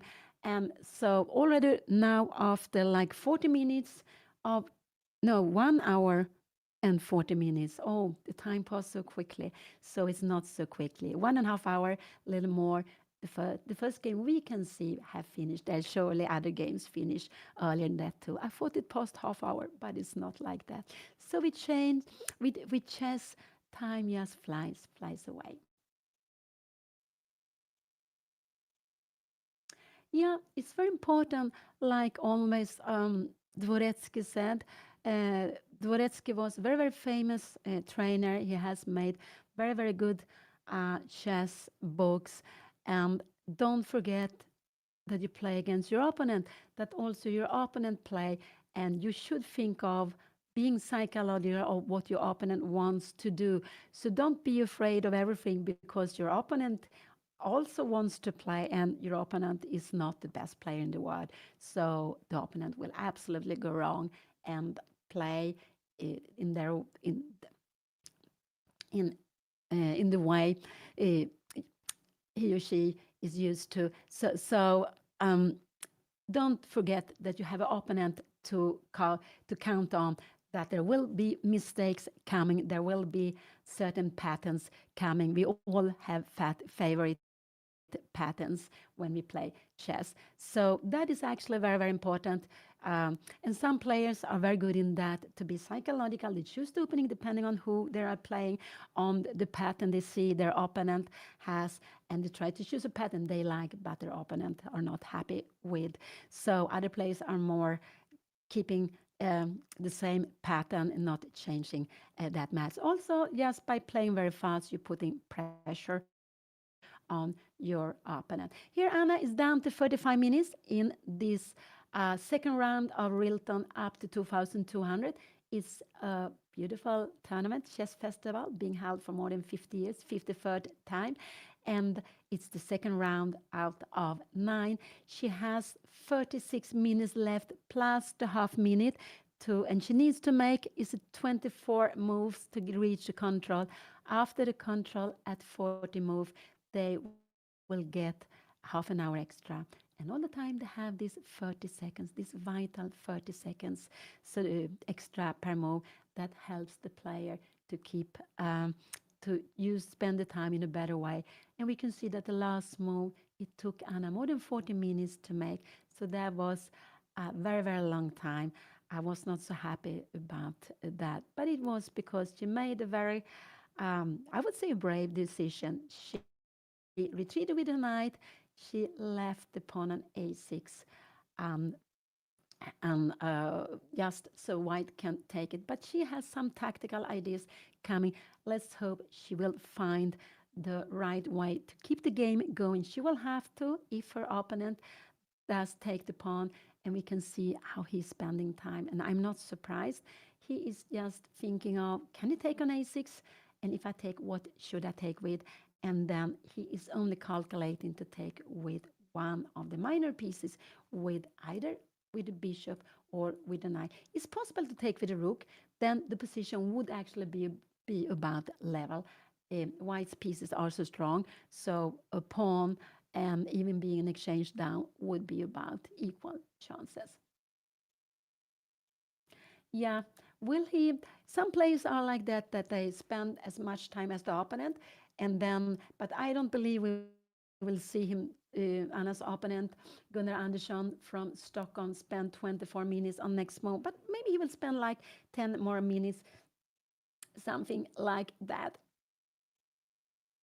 Yeah, I'm not. Yeah, I'm a bit stressed about the last move and got a little bit confused about it. And surprised because Anna is quite, she is quite materialistic, but she wants to play in a creative way. Um, and this is very, it's a very creative move, and it's a way of creating tactics. She has idea of bringing a knight to b6. She wants to fork the pieces. This is absolute her idea. I would believe that if her opponent takes, he will take with the bishop. I believe so. And then Anna probably will take like here. Can you take with the pawn here? Yeah, you can absolutely take like this, rook a2, and we have this idea. Bring the knight to c5. Can we go castling here now? We have knight c5, and you bring out the bishop, and we have a position like this. And here we can see that uh, queen b6, you have, can we go b4 here now? Maybe it is even a mistake actually, because we start going here c4. Now we have, wow, oh, what is happening here? Bishop e3, we have a move, queen f1, and we are putting it like this. And actually, but this is one of those extremely difficult decisions to make. The problem is that this knight doesn't have any good square. So if you come here, we will just go rook a1 and we will pick it. And if you come, let's say, if you come knight c3, we will also pick it here. This is a very, very difficult plan to see. But so the strongest way is probably to take with the bishop. And maybe this is also the most logical one to take, because Anna has a bishop here. So by taking a bishop, she will challenge the bishop. He will also be able to keep a knight on b6. So after, if he takes like this, Anna needs to take here. He can take back with a knight on d5. He can take back with the pawn. But this would be very bad because this is Anna's plan. And then this knight retreating becomes such a good. Can you go something like this? Bishop take a6. I guess we just keep on taking here. We're very happy. We can see this is no problem because the bishop can also go backward. We take back. And now we attacking here, c8, like this, and also keep this. So you will need to go here. And now we get what we dream about. The d pawn, that was a backward pawn, is moving. This is a fantastic position for black. The bishop pair and the d pawn moving, equal pawns. Black is just very, very happy. But this was very, very far away, not forced at all. And just one of the scenario I would be hoping for that we will see in the game. But I'm quite sure White will not allow that. So now he takes some time here, but he's still 20 minutes above on the clock. Anna has made her 16 move. They have both 24 moves to reach the control. So her opponent has like, he has like a little more than 2.5 moves, 2.5 minutes per move. Anna is like maybe like 2 minutes per move, more or less. So Anna has spent more time on the clock. Actually, it's only one move she spent so very, very much time on the clock. I'm not so worried about the time. I'm more concerned about the position. But there is some tactics which might be coming here. And let's see who is the one who will be better keeping track of the tactics that will be coming.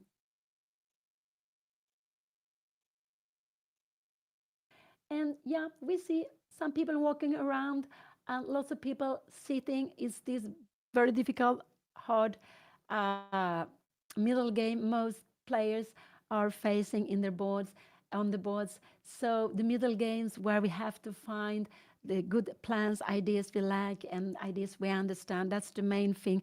We have to find ideas we like and understand. That is absolutely necessary. If we don't understand a move, there's no point of making it. But it's just very difficult. Um, so, because after the opening phase, lots of people study the openings, very good at that. But you also need to understand the ideas with the moves and why we play them and uh, the reason for it. So you have the patterns for the middle games, and that is lots of problem. And then where you can see people, they are sinking into fourth. So what can I expect? I expect one, two moves. These are the only two moves I expect. If her opponent is just passing, castling, Anna will absolutely go a5, and this is the plan with her move. And here her opponent can go queen a1, actually. Her opponent could also go queen a1 now, and then Anna should go a5. And if he moves away, Anna would be actually very happy. We have this knight b6 coming here and queen b6, and we have problems defending the pawn. If you go something like bishop d5, I guess we will go like this, and we will have even queen b5. Oh, there are lots of things hanging here. This pawn is hanging, this knight is hanging, and if you go c4, I guess we go queen b3. We have threats against d3, and if you go queen a3, I guess we will just maybe we just keep the pressure like this. You go castling, and we just start moving away. This knight doesn't have this beautiful d5 square. Where is it going? It just doesn't go to any good square at all. It's just you need to come back here now, and we will grab the pawn, and we will be very happy here now. This is a dream scenario. So go back very, very far away, very far away. But this, so Anna is, so what am I expecting her opponent to take on a6 with one of the two pieces. I believe it's better with a bishop, but with one of these two pieces. These are the moves I expect. Her opponent can also say that, oh, I pass. I'm not, I don't dare to take the pawn. And so I pass and then go castling. These are the three most expected moves for me. But I would say taking the pawn is just the first you look at. And we also have this saying, when you calculate, first you look at the forced moves. The most forcing moves are with check. We can see there's no check here at the board. The second moves you look at is if you can capture something. And yes, here you can capture this pawn. So this is the second thing to look at and to capture. So this is actually, when there are no checks, this is the first thing he should calculate. And now it looks like he is just sank deep into force. I'm very happy for that.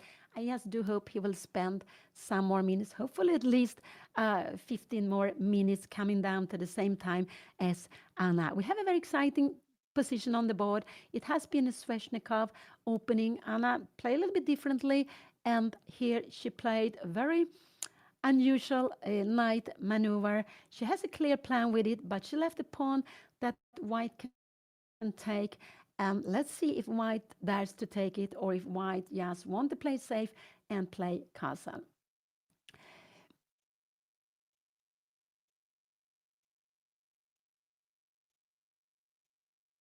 And other players sitting there on the side, they are all, I believe, playing in the Rilton Cup in a tournament for players about 2,200. There are also some exceptions. You have some juniors, you have some young players, some female players also playing in the highest group. And they are about 160 players, if I'm not mistaken.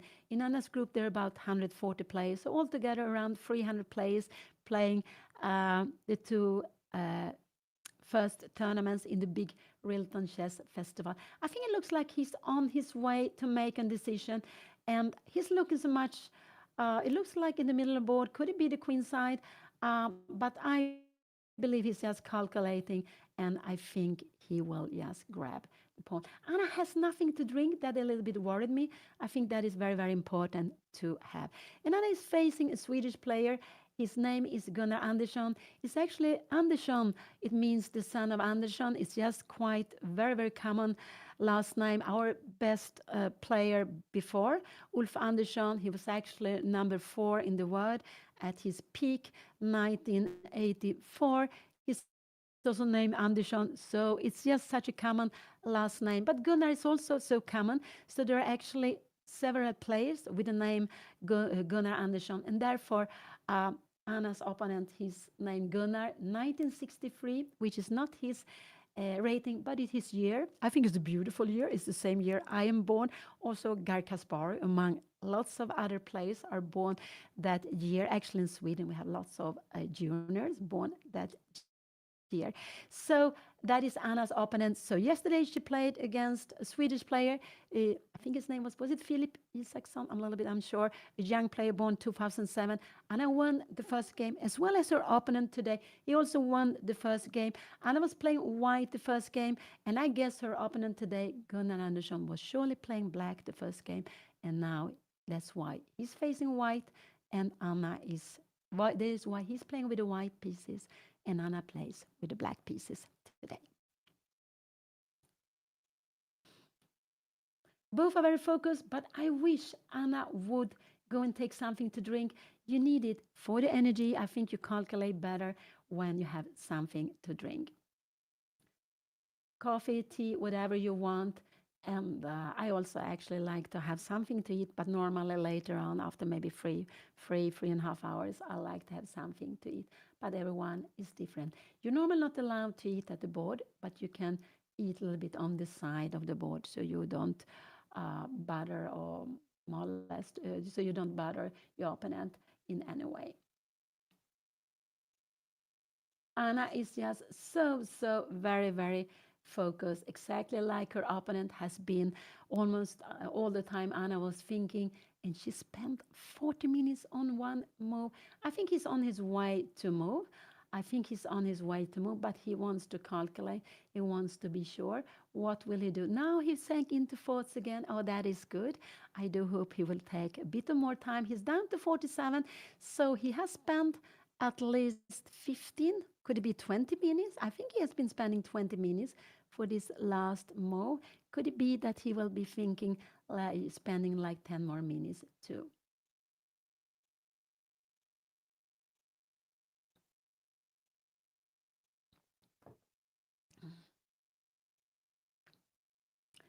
So, so exciting.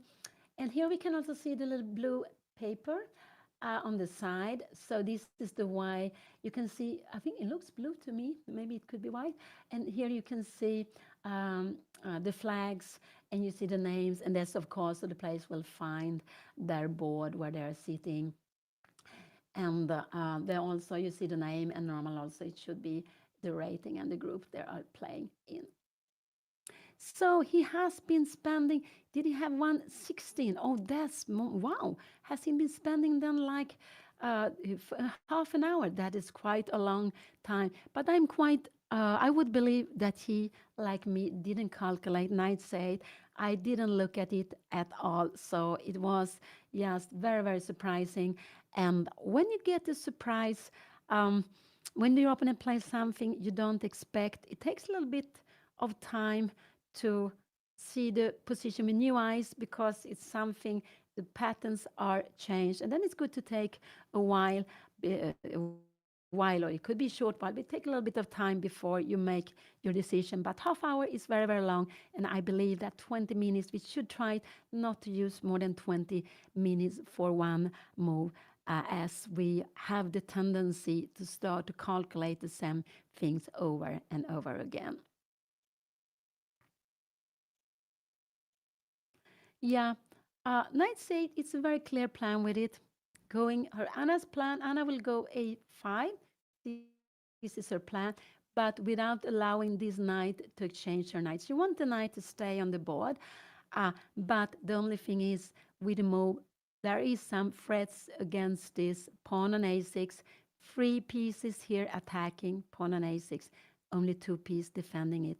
So her opponent can grab the pawn eh, if he wants to.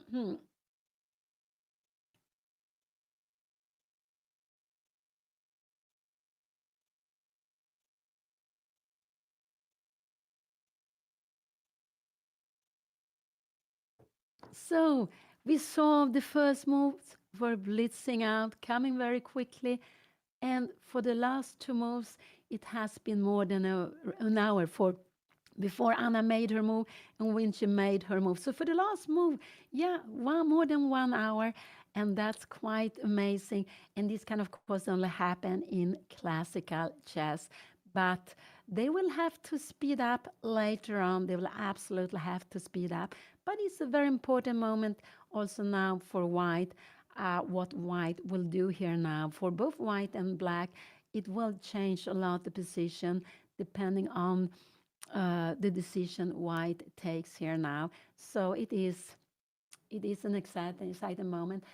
Yeah, Anna has the glass there on the side, so I'm very happy to see that. I just do hope she has actually two glasses. Oh, that's very good. I didn't see that.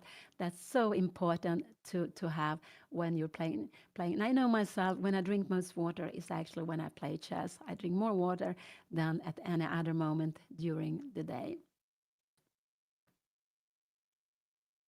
So what I'm guessing, either to grab the pawn on a6 or to go castling. These are my ideas. Her opponent could also go for maybe queen a8 or something. But if you go something like this to put more pressure, a5 would come and you would actually have to go backwards. And now maybe even you can take on, you could even maybe take this. This is maybe not so good. Knight b6, moving it backward. In a position like this, white would also be actually be a bow here now. So this knight is not the best. Maybe knight b6 would be better, just keeping the knight. And if he comes back here now, we would not take the knight. We would actually take the bishop and we would maybe go bishop a6. And you can see now you will not be able to castle. After a move like this, I guess we will have something like bishop c4. And we are trying to grab this. We have the two bishop. This is again a dream scenario for this is a dream scenario for after a move like this. I guess we have just bishop b3.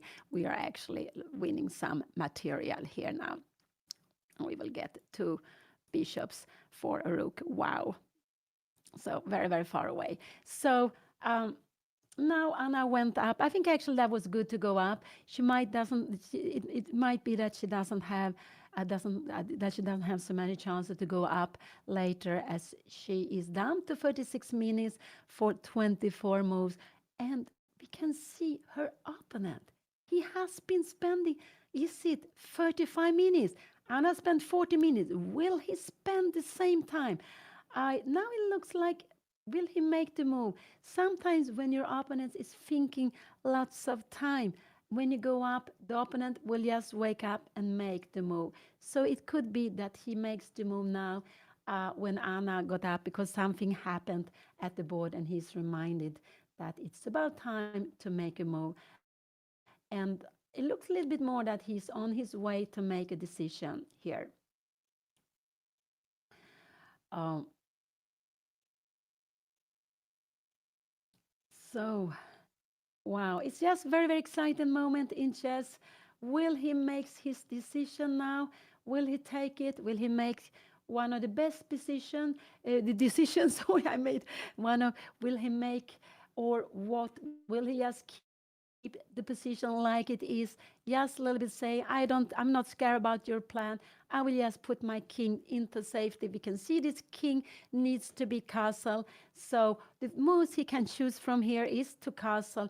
Just say, I don't care about your plan. I don't this pawn. No, I don't want to have it. Or I believe I can take the pawn that you will get maybe some compensation, but it will not be enough, and he will grab it.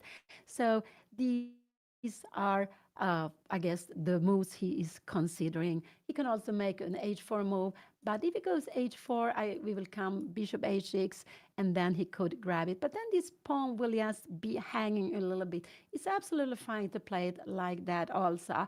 But I don't think he will do anything on the king side. If he make a move on the king side, he will make castle. This is what I believe he will make castle. Anna is back on the board.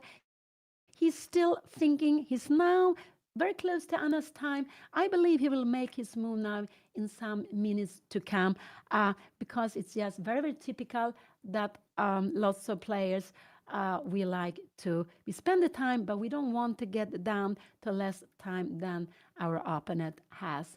So let's see if it also he is like that, or if he yeah, I also want to say h4, taking on h4, queen h5 would be losing, because we can't get away with the bishop. If we move it away, it would, yeah, be mate in one. So this is, I forgot to say, we have been looking at this sometimes. So the position is like this. Here we have knight b4 came, and then Anna also moved her knight c8, and that was a very unexpected move to me. And but she has a clear plan with it. She really has a clear plan. Anna's plan is to go a5, forcing this knight away, and then exchanging the other knight. So this knight cannot come to d5, because white is very happy. I told you, white dreaming of playing with this knight against this bishop, exchanging these two pieces against these two pieces. But now instead, when Anna played this move, she let the a pawn be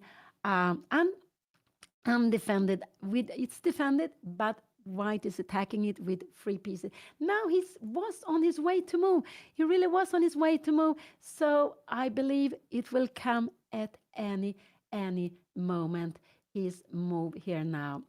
And he is calculate. I guess he also has, I guess he has calculate the same thing, but just checking and just seeing if he can um, trust his ideas. Will he take on a6? So thank you so much for the subscription. Thank you so much. Thank you very, very much. Very happy for that. Thank you.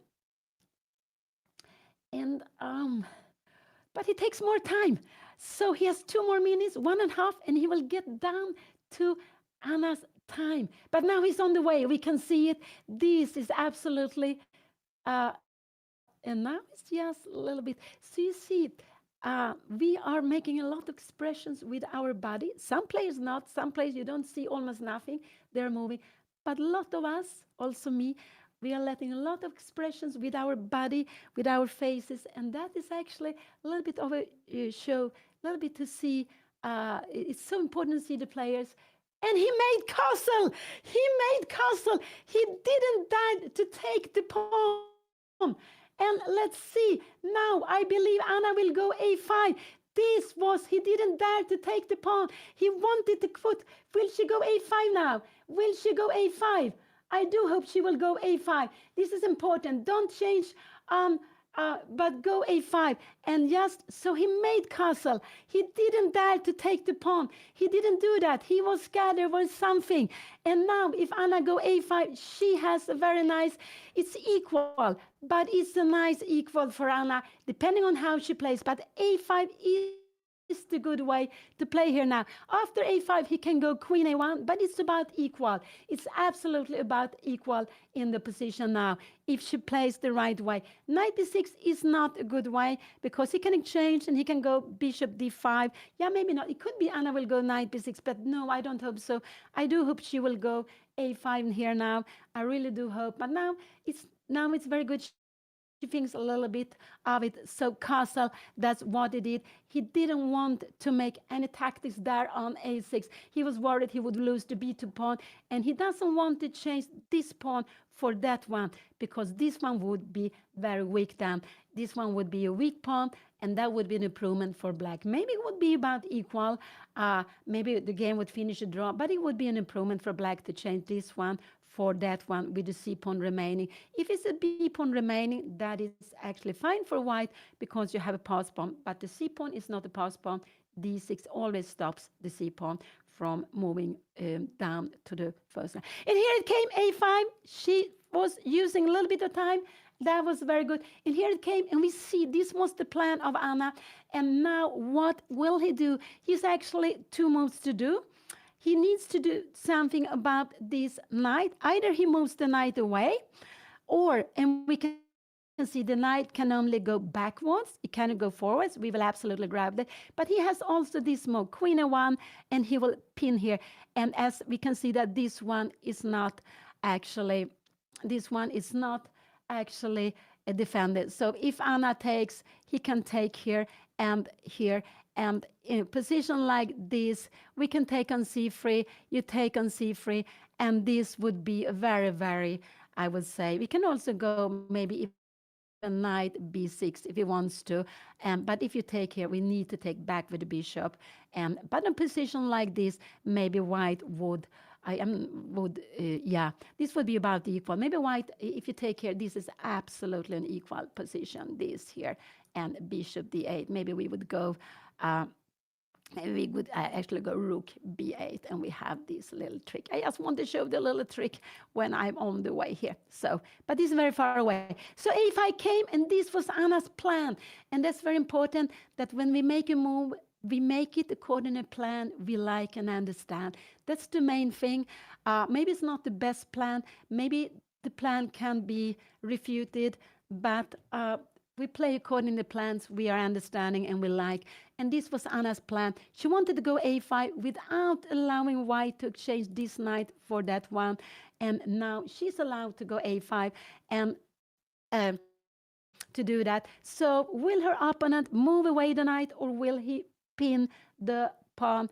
He can do both ways. He can absolutely do both ways. I can pin it, or he can actually, and if he pins like this, actually, what can Anna do then?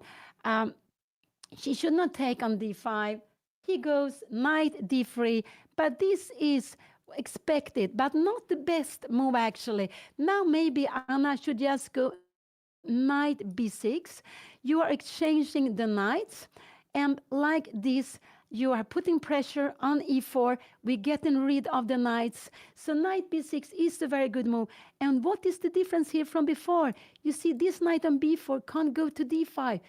And now you're attacking it. Probably you will need to go rook e1, maybe something like this.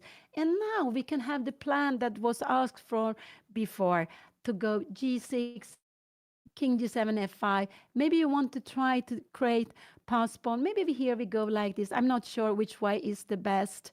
If you go rook a, queen a1, yeah, we will need to take it here now. And we are absolutely, this is absolutely fine. If you take like this, this is actually what is happening here.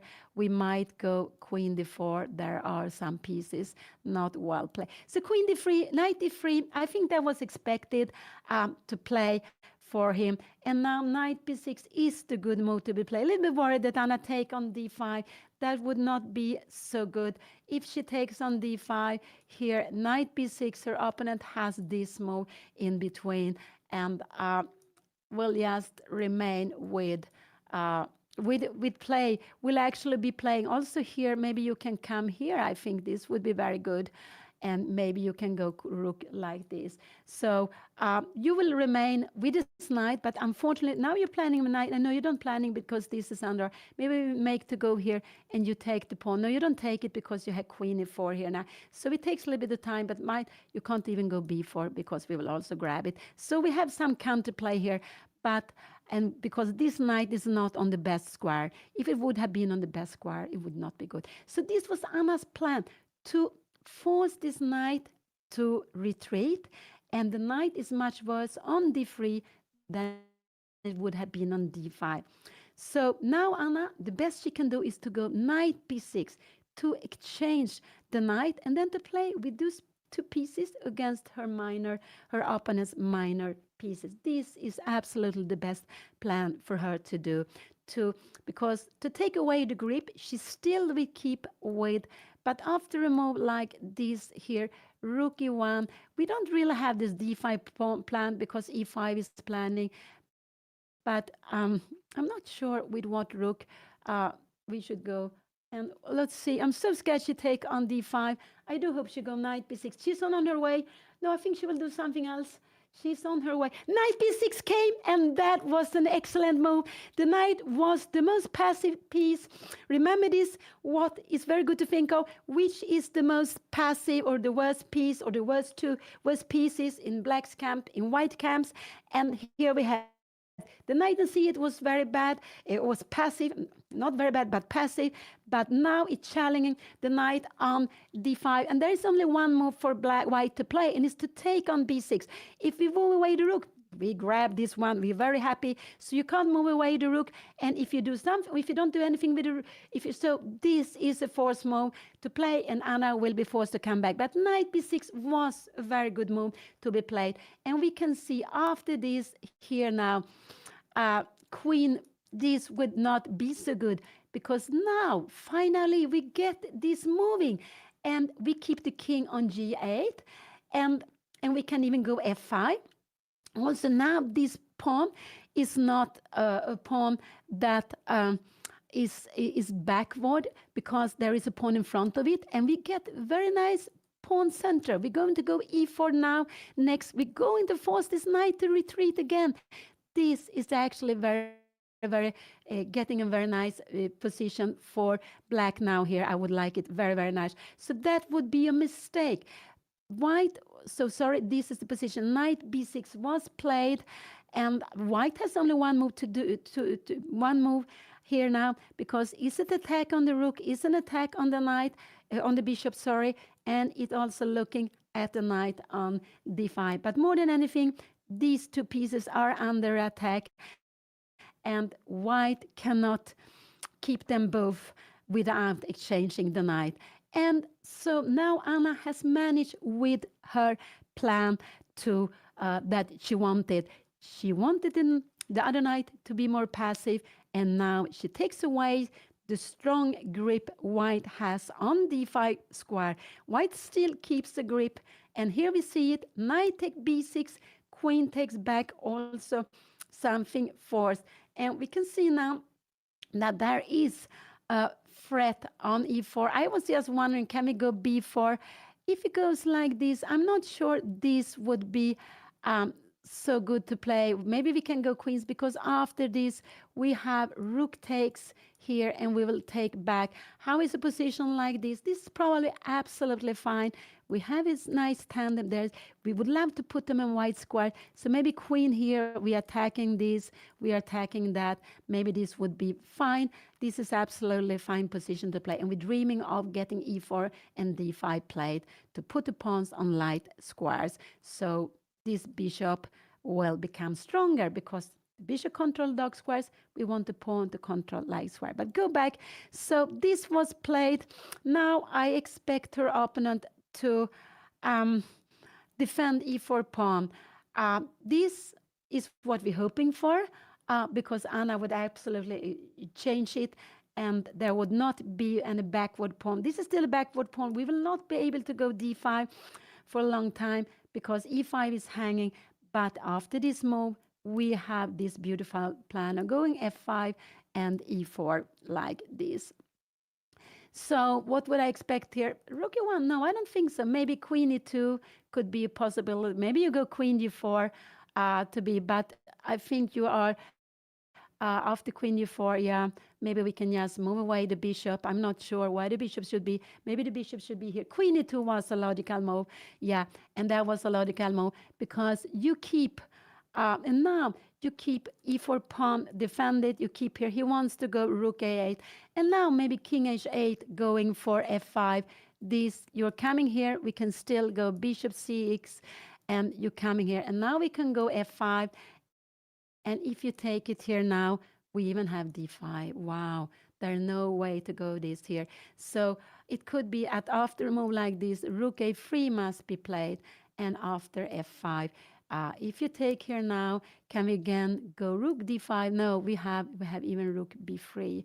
I'm a little bit wondering what's happening. There are some tactics here now, lots of tactics. Yeah, this would actually be very bad. So, but just going rook take f5. I don't know what will happen with b4 here now.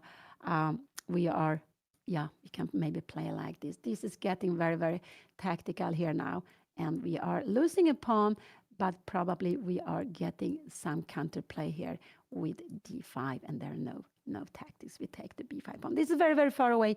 Let's go back. This is the position. Queen e2 was played, and it's to defend e4 pawn. Anna was having an attack on. So What would I like? Yeah, I like king h8 to go f5. What more could you do? And I can go bishop c6 to go back. She could do that, but actually the bishop is better on b7. And why is it better? Because if you move d5 pawn, uh, there could be some knight d5 attacking it. So the d6 pawn we can move now, but later on, if you go king h8 and f5, I prefer the bishop to keep it open and also to keep it a little bit hidden this possible. Also, sometimes you have queen c6 is actually not such a her opponent just go rook a1, and we see both of the pieces are defended, and now bishop d5 might be coming. So queen c6 is not a good move. If you go here b3, this is maybe queen c7, then we will leave this more weak. So move queen c6. No, I don't like it. Because after rook e1, sorry, you have this, but it doesn't work. This is very, very important to see. We take care and we will grab the queen. I forgot to say this, but this is very important. So queen c6, it looks like you have a double attack, but you don't know. This is not an important move to play because now we would have queen b3, rook a3, maybe even I don't know if we can do something like that, or maybe we should go king h8, but these pieces are more passive here. And so, but queen c6, rook a1 is a very good move because this is not a threat, and this is absolutely not a plan to take here. I made it by mistake. So I don't like queen c6. Bishop c6 is possible, but I like to keep these options open actually. And the bishop is very good on this diagonal. It attacks e4, but it also keeps the rook protected. And we can see that next move white will play, it's rook the rook to a1, just to try to put pressure, and then b4 will be coming. That could also be the next move. I would say that for white next move will probably be the rook here. This knight doesn't have a good route to become active. This bishop, you could go bishop d5, but it would just help us because we have the plan taking an f5 and e4. So white will probably play rook a1 next, and then go b4. And when rook a1 comes, it's very good to keep this protected by the rook and by the bishop. But we have also some ideas to create in. So maybe Anna will not play this. If you comes here now, I'm wondering, can we go queen c6 here now? No, it's not so good because of queen g4, so it's not so good. But we go rook, take f5, and after a move like b4, now we have queen c6. We don't, because look at this, but we have something more tactical. So you need to go knight e1 just to defend the rook, bishop, sorry, and the mate on g2. So let's go back. Here we have the position. So I like king h8 for Anna. This is the move I would like to see, but it's maybe not so clear. What more? This could be a move to push the rook back. I believe rook a3 is the better way to play it on. You have some ideas also of if this plan comes here and f5 comes. D5 is a mistake because of rook b3 actually. I will just tell you why it's a mistake. Oh, I thought queen e5 was good here. No, it's not. Why is this not? Because we are kicking the rook. We are winning, so this is just winning. So, but you can go queen c7. You have moves like this. I'm a little bit not sure what happened, but I think white will stay with the f5 pawn here now. So this is very, very far away. So this is one move I could think of. This is a move I like, but it's difficult if Anna will find her. They're going f5. Will she find that plan? It's not clear. What more could she be thinking of? She could also go queen c6. I'm not so happy about this. With king h8, if you could move away again, let's see if we make a little move. Now queen c6 would be a threat. And after here, maybe we will go bishop to here. Because after this here, we don't have this with check. We would actually just grab the knight here now. So this would not be possible. So king h8, we actually have a double idea with king h8. Will she move it? She played g6. G6 was a slower way to play it. I'm sure we will see rook f e8. But her plan is to give space here and to go king g7. So after rook f8, I believe we will see king g7 coming. And what is this position now? Now this is maybe more tricky because after f5 we have b4. Hmm. And now this is no, now it's not the same with the two rooks. So she played g6. Um, and what she wants with e6 is, I think she wants to go f5, but be able to take back with the pawn. And I think so. Also, but before going f5, she will move away the king, and she will probably move it here. She also now there will not be any back rank problems because the king always have this. The king has always this escape square to g7.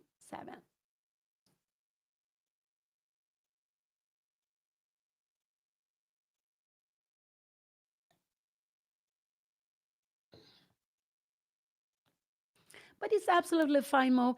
I do expect her opponent to go either rook here, this is very logical, and to go b4. This would not be so good because again we have f5, and after that, I don't know if you have something else. We can actually go queen b5. Wow. So threatening here and here. And if you go, yeah, I don't know, queen here, we would just go f5 and it will be getting some disaster here. You see this knight is pushed back and we will getting just a dream position. Probably we should go with this rook. So after rook c6, we can maybe just maybe take on b2, but this rook is also very good here behind, keeping the king also a little bit more safe. Very far away, but I expect this is for me the most logical move to be played here. This rook is passive. The queen, Anna's queen is looking at the king, but this queen is lonely looking at the king. So the queen defends the king, the knight defends the king. There's nothing that could be happen. And in the last move, when queen went up here, sorry, queen e2 was played, Anna played now. She played g6 was the last move. It was also so the rook will be able to be active. So I think the most logical move here in the position is to play rook a e1, and then after you have some ideas of going b4.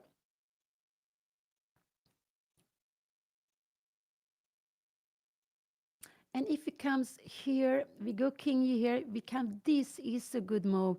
And now I'm a little bit concerned here now. We come here and here, and if we go, yeah, this is a better way of playing the position. And after b4, we can go e4.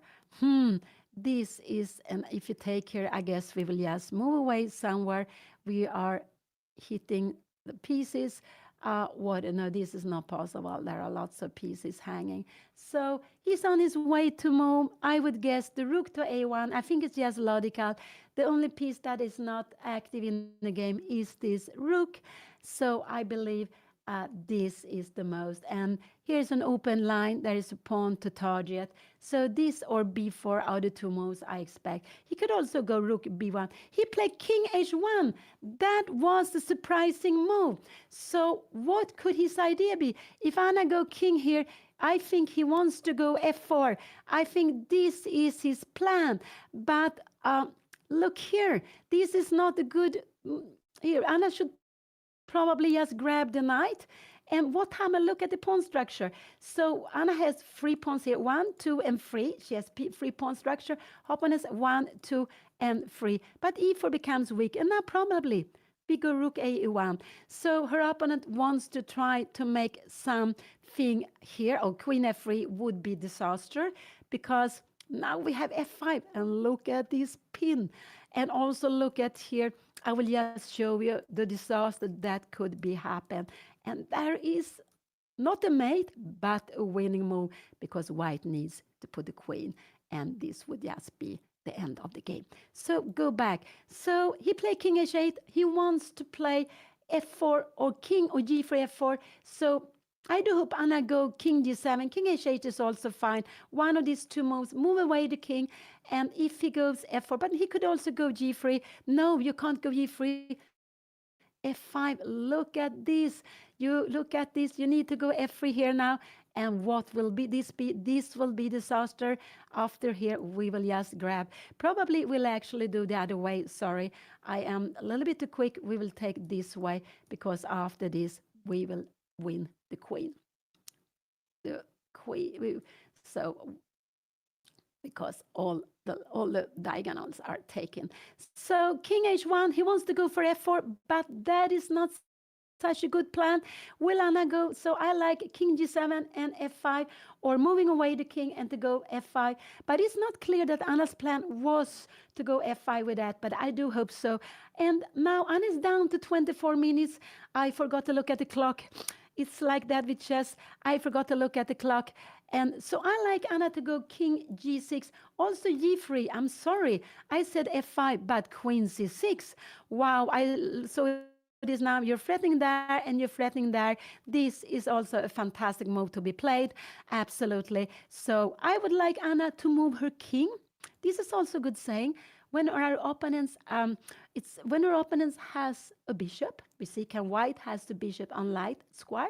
It's good to have our king on a dark square. So there will be no problem, at least not from this bishop. We can get into problems from other pieces, but not from this bishop. So I would like to put the king on one of these square. I'm not sure where is better. It could be king on h8 is also fine. It's fine both, one of them. I'm not sure what I would do. I would probably go king here, maybe to keep this here. And the idea is now that we are, so I'm just wondering if we go here and here, can we also not, can we go, we can take an f4. Would this be a mistake? Maybe, yeah, we had queen d1, and after this, it could be some disaster coming with knight e6. This would actually be, because this knight, it's not only coming forward, it also defends against the knight. We cannot do this because you can just take back. So, but here is the position. So I would like Anna to move away her king, because if she moves away her king somewhere, wherever she goes, now this is a threat with a double attack on the rook and on the pawn. So this is why I like Anna to move away the king, to put it on a dark square. Anna is down to fourth. She is also down to 22 minutes and a half, getting very exciting also on the clock. And we can see that the last, not so many moves, the last 3 moves, they have made 20 moves. Yeah, the last 4, 5, 6 moves has taken quite a lot of time. So let's see if Anna will move away her king. What more can she think of? She can go queen here, but this is not such a good move because she would force her opponent. Sorry, here is the position, king h1. She would, if she comes here, she makes a double attack, but remember, this is a very good move because you can't take here. It's with check. This is the problem with the king on the light square, so it's not possible. So I just do hope she will move away her king to dark square. Then she actually has a big threat to win a very important pawn. And normally, the central pawns are very, very good. In the endgame, of course, a passed pawn very far away on the rim can be very, very strong. If it's far away from the king or far away from the knight, actually for the knight, a passed pawn on the rim is normally the worst thing to keep under defense if the knight is on the other side of the board. So I do hope Anna's plan was to go f5. She takes a bit of time, so it could be that it was not. But hopefully she's just spending some time on where to put the king. So the move, yeah, she can also go bishop c6, but I don't want to do that. I want to move away the king because then we have this tactical idea of going queen c6. Anna, to make 2 moves in a row would be moving away the king, one of these squares. I'm not sure where the king is better. I would prefer it on g7 actually. But because after a move like f4 here, here, and here, we are keeping everything we are keeping more control of this. And now I like to bring this rook, and you are getting some problems here now. You're getting some problems with the e4 pawn, and also with the rook coming down here. And it's very good to have both these pieces defending. If we go, if we put the king, yeah, we have the position. So king h1 was played. If I go king h8, will it be the same? I'm just wondering here now. Rook a8. Now it's maybe worse to take here now, because after rook e8 we have just bishop take f7. Now this is a mistake because it's a pin, but we can go rook take f7 and like this. And this is still fine for Anna. We can't take here because this rook is just defending everything. So let's go back. Let's go back. So let's see. She's down to 19 minutes and a half. Oh, it's getting so exciting. I do hope Anna will move the king one of these two squares. I like more king on g7. Both are absolutely fine, but that is actually what I do hope Anna will do. And her opponent put away the king. It means that he wants to move the f-pawn. And he will move the f-pawn without moving the g-pawn, because we can see from far behind, this bishop looks down at this king. This g-pawn cannot be moved away. Even if you have a e-pawn, it would open up too much for the king. That would be too dangerous. It would be just very, very good for black. So this pawn needs to remain on g2, and he will absolutely not move it. But he wants to go f4, and actually, I would just like Anna to move away here. She can make some prophylactic move, but this is not good, because then he changed the plan and attacking this, and Anna will actually need to go back, and he can maybe even play this plan again. I'm not sure. If he can play this, we have queen b5, putting some threats on d5. I'm not sure really what has happened after c4. We will go maybe queen b. I'm not really sure what happened. No, queen b3 here now. So let's see. This is very far away, very, very far away. But I don't want to move this rook away, move away the rook. Not yet, not before, only if you open up here now. Anna is down to 18 minutes, and this is what happened when she spent so much time on her plan before, on her, I believe it was 16th move, when she played knight c8, this very unexpected move to me, but it worked out very, very fine. It worked out very, very fine. This position is very nice. It's a fine position. Black is, I would say black is better, but Anna needs to find a good plan, and a good plan is to move away the king. These are the moves I can see. Moving away the king. This rook is good here, because if she moves away the rook, there will be another rook coming to a1, and she wants to make, and yeah, she can cut away, she can kick away the bishop, kick away the rook, but it doesn't improve her position at all. It's better to keep this tactical idea. So this is what I want to do. I want to go for f5, but we are not allowed to go f5. Now the bishop looks down to the king. So this is the second round of beautiful Rilton Chess Festival. Anna and her opponent, Gunnar Andersson from Sweden, from Stockholm, Sweden. They are playing the second round in the to 2200. Anna is down to 17 minutes. And thank you so much for the subscription. Thank you so much. Very happy for it.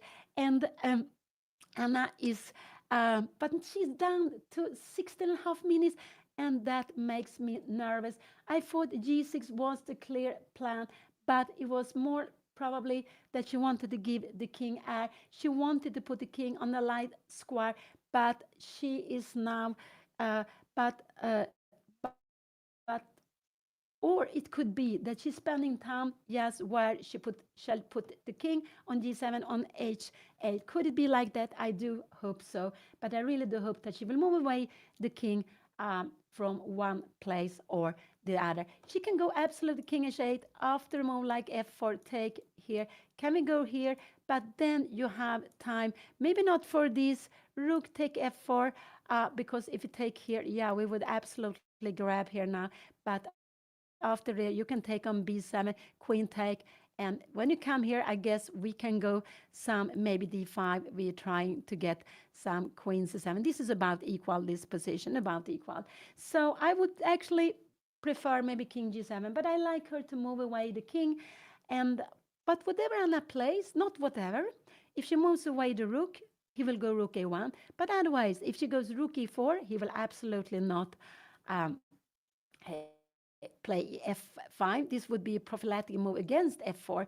But Anna is not so concerned that he goes f4 because he will open up for the king. She's down to 15 minutes, so it becomes quite exciting. And they have played, her opponent has played his 21st move. Anna has played 20 moves, so she still needs to make 20 more moves. She has now less than 1 minute per move, less than 1 minute per move, and she has been spending quite some time on this last move. That surprised me quite a lot. But I just feel that Anna, when she hasn't played a classical tournament for a while, she wants to take time uh, of her when before deciding. Her decision takes time, and then she's spending time. But then Anna will reach a moment where she just will need to play very, very fast. So I just would just wish that she would play quicker here now. Yeah, no, there are increment for the first. After each move they are making, they are getting half-minute increment, and that is the most classical way of playing. So they get 90 minutes for the first 40 moves. If the game continues, they get 30 minutes more, but all the time from move one, the number one, they get half-minute per move. So it's an increment after each move. So it looks like Anna is a little bit concerned of the f4 move coming, but that is absolutely no problem because it will leave e4 pawn very, very weak. It will leave e4 pawn very weak. Not very weak, but it will leave it weak, and it also will leave the king. There would be some problems with on the last rank for white.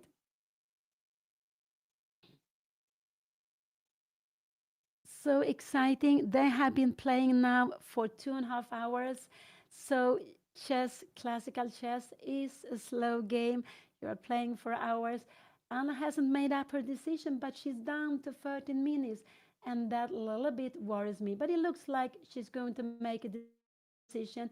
It looks like she's looking at the king side. And I understand that because she see her opponent is coming with f4. He's absolutely planning, after moving away the king, he's planning f4 because there will not be any check any longer on the king. So he wants to break it open. He wants to do some activity here on the king side, but that is absolutely nothing to worry about. Absolutely nothing to worry about. Anna will actually have a very good position. Uh, and then we can see she would remain, but let's see what will happen. Um, let's see what will happen then. So it looks like she's on her way to move, and she is getting so nervous. It's like that. Yeah, it always gets nervous, but it's so exciting. What will she do? But remember, when your opponent has a light square bishop, it's quite good to have the king on a dark square. It could be that Anna's spending some time what to do. But now she looks in the middle of a board. I'm not sure what she is going to do. What is she planning here? Could she planning some? I don't know. Now she's down to 12 minutes. I do hope she hasn't forgot about the time because she will soon have to play quickly. Her opponent has 30 minutes. So now he made this idea king h1 quickly, a move I didn't expect either. But instead of playing on the queen side, he wants to play on the king side. He wants to open up the position, but it means that he also will get a weakness. If he goes f4, this e4 pawn will be a weakness, and we can see we have a light square bishop attacking it. We could get a rook attacking it, and he would be defending with a queen, with a rook, but there will be, this rook is a little bit out there, a little bit undefended. So now she is down. She is, let's see, here we have it, and we can see she's down to 10 minutes. I'm getting very, very nervous. She is down to 10 minutes and a half, plus she has 15 minutes to make for 20 moves. This is getting very, very exciting.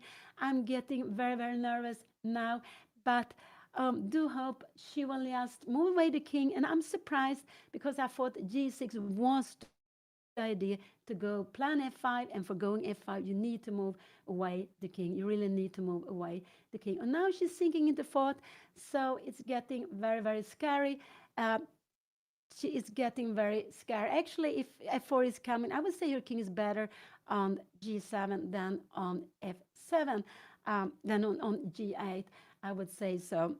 But okay, maybe doesn't really make such a huge difference. Both of them are focused. Anna is just, yeah, I'm very, very scared about the time, and also that she has spent so much time on this move. But it seems like she is not clear over what plan she wants to make here. She is not clear at all over the plan she wants to make in the position here now.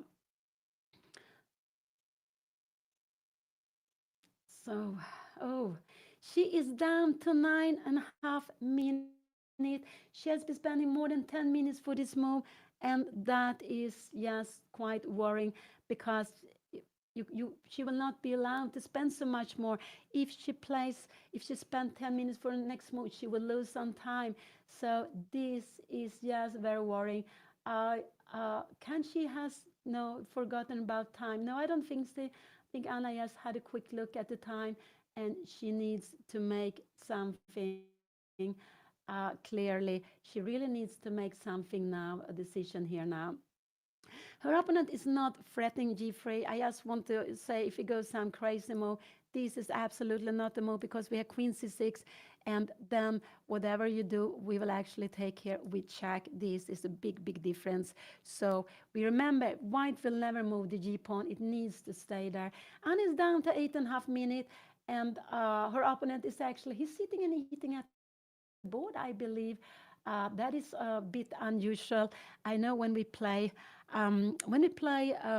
like Olympians, we played European championships, then we are not.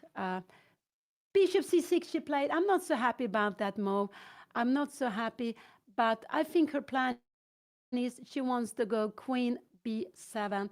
This is her plan. So next move will be, he will absolutely move away the rook. Where will he go? I expect the rook a3. He can go rook a2 also.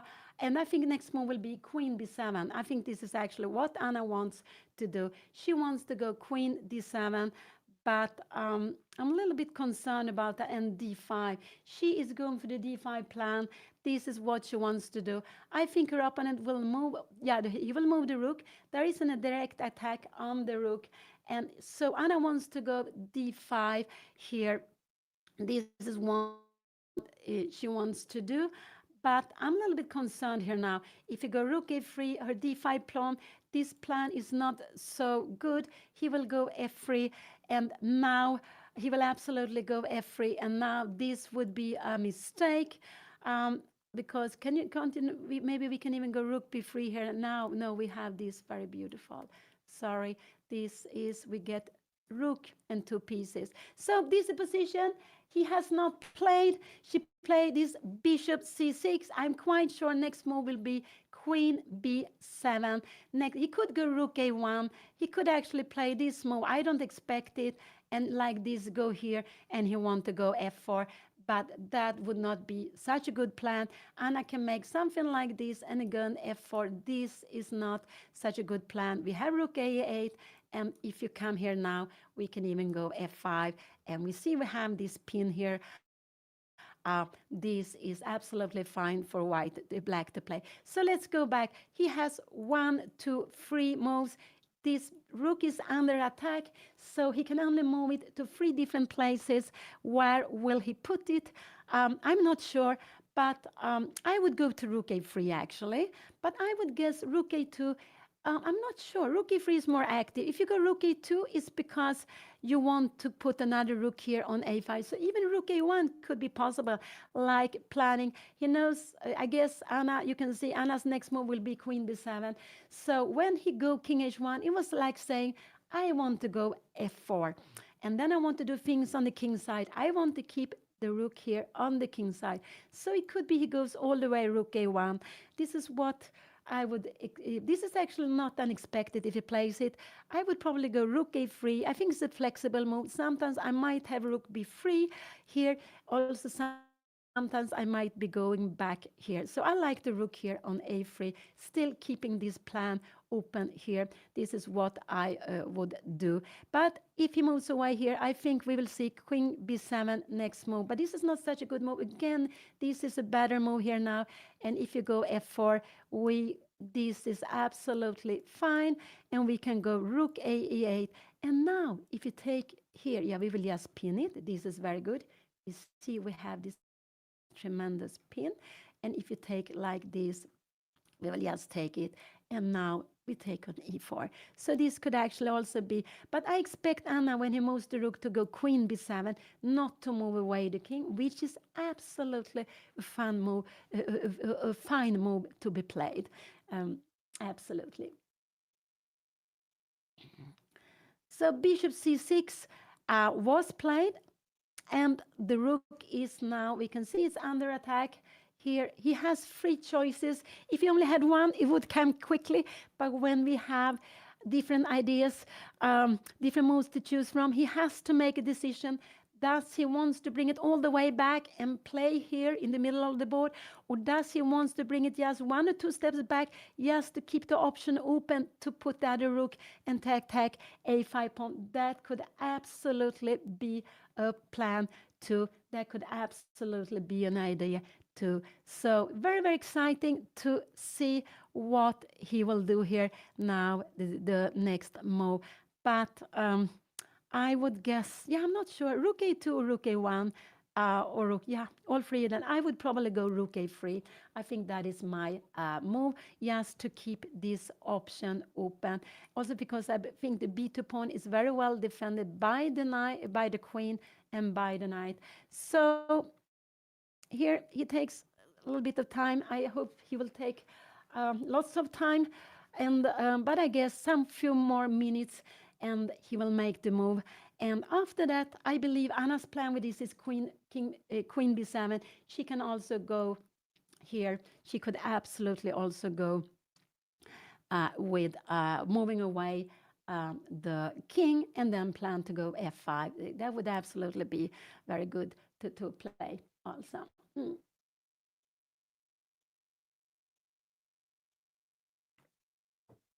So when he moves it away, I expect Anna to go queen b7, but it could also be that she wants to move away the queen and go f5 and keep this rook and just take away the rook. You can see from the side, this rook defends e4 pawn, indirect it defends the e4 pawn. Now she pushes it away. So it could also be an idea of for Anna to play f5, moving away, but she has to start moving away the king. So, but I expect more Anna to go queen b7, and then he will need to go either f3 or to defend the pawn in another way.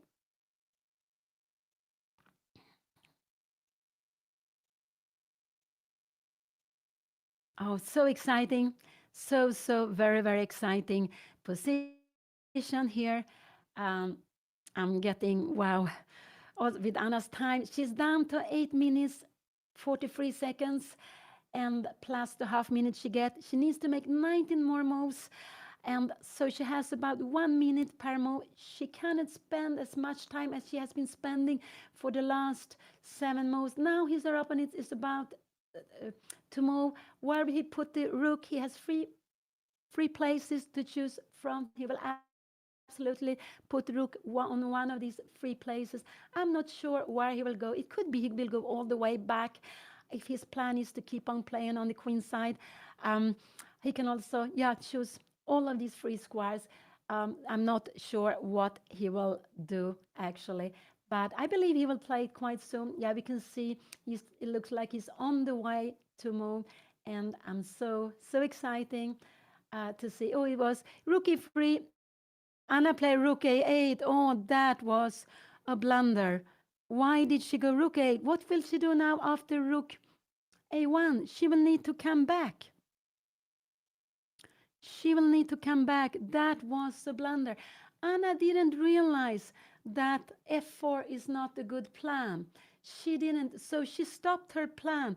She played this immediately. She played against the opponent's plan, but now she leave this pawn unpre. So if he comes here, Anna will come back here now. And now, can he go b4? Yeah, he can play like this, taking. This is about an equal position now. And we will play like this here. Maybe we can go. Can we go rook a1 here now? You don't have time for this because we will grab the rook. So we will have this position like this. And this will be about, maybe you can come here. I'm just wondering, now we have actually, can we play this? No, this is not such a good move to be played. We go king g7, and when you grab here, we have king f2. Even if you have a check, we have escaping here. This would actually be a mate because we have not only the queen to play, we have the bishop to play with. This is very far. So rook a1, I am actually sure he will go. Anna played against his plan. She didn't, he played against his plan. So could it be that Anna, after this move, she wants to go a4? I'm not happy about this move because now you come knight b4. We will need to go bishop d7. You come knight d5, and now we have this strong, very good knight here. Now you need to keep the. You need to keep. Maybe you can also keep it here, but this is a little bit scary. She needs to go something like that. I'm a little bit worried. Can you go after the pawn here? Maybe now we can try to go some f5. No, this is actually, maybe this is a mistake. We have knight before. I'm not sure what is happening here. I'm not really sure what is happening, but it's just you using the light square. So rook a1, has he played or not? He's still thinking. He played rook a3. I think that was a very good move. Anna played rook a8. She stopped his plan, but his plan was not so good. But avoid his plan. But if he goes now, rook a8, Anna will probably go a4. And that is not such a good. The best is if he comes here, she will not go back, but this is probably the best she can play here in this position. I think she will go a4. She will absolutely go a4. So Anna played to prevent her opponent's plan, but that was not so good. And he played this very good move. He put the rook on a3, a move I like. He put a good move on a3. And here it comes, rook a1. And now I think Anna will play quite quickly a4, but then he allows the knight to come in. I do hope she goes back, but she will not go. She will go, now she goes queen b7. Her opponent will go queen b7. Her opponent will go f3. And now, yes, now I'm actually very concerned about this position. Her opponent will absolutely go a3. Can her opponent go rook take a5? He can do that. We have bishop take here with a nasty threat here, but you go f3 and let's see. But he will absolutely go f3 in this position. So now after f3, her Anna wants to go bishop d8. This is her plan. She wants to go bishop a8. And did he play? No, he hasn't played. He has wrote down Anna's move. Here we have the position. So Anna's plan is not to go a4. Her plan is to go bishop d8. That is her next move to be played. But I just wonder why but it's just a little bit giving away the line. I think the f3 bishop d8 is on the way to be played. It could be, I think f3 bishop d8 is what we will see on the board, but then b4, this is, sorry, not b3. And her idea is to go d5. She's playing for d5, but b4 could be a good move. Can we go d5? No, we have knight c5. And where are we going? I'm not sure what is happening. We cannot keep this under. This knight is coming in. We are allowing this knight to come in. So it would be, so d5 is actually not the plan Anna has in this position. She doesn't, yeah, after rook a8, she played here now. And he can both take here, go here, and after this he needs to go f3. And now if Anna go bishop c6, you have knight b4. So Anna will actually probably in a position like this f3. Can you go bishop f5?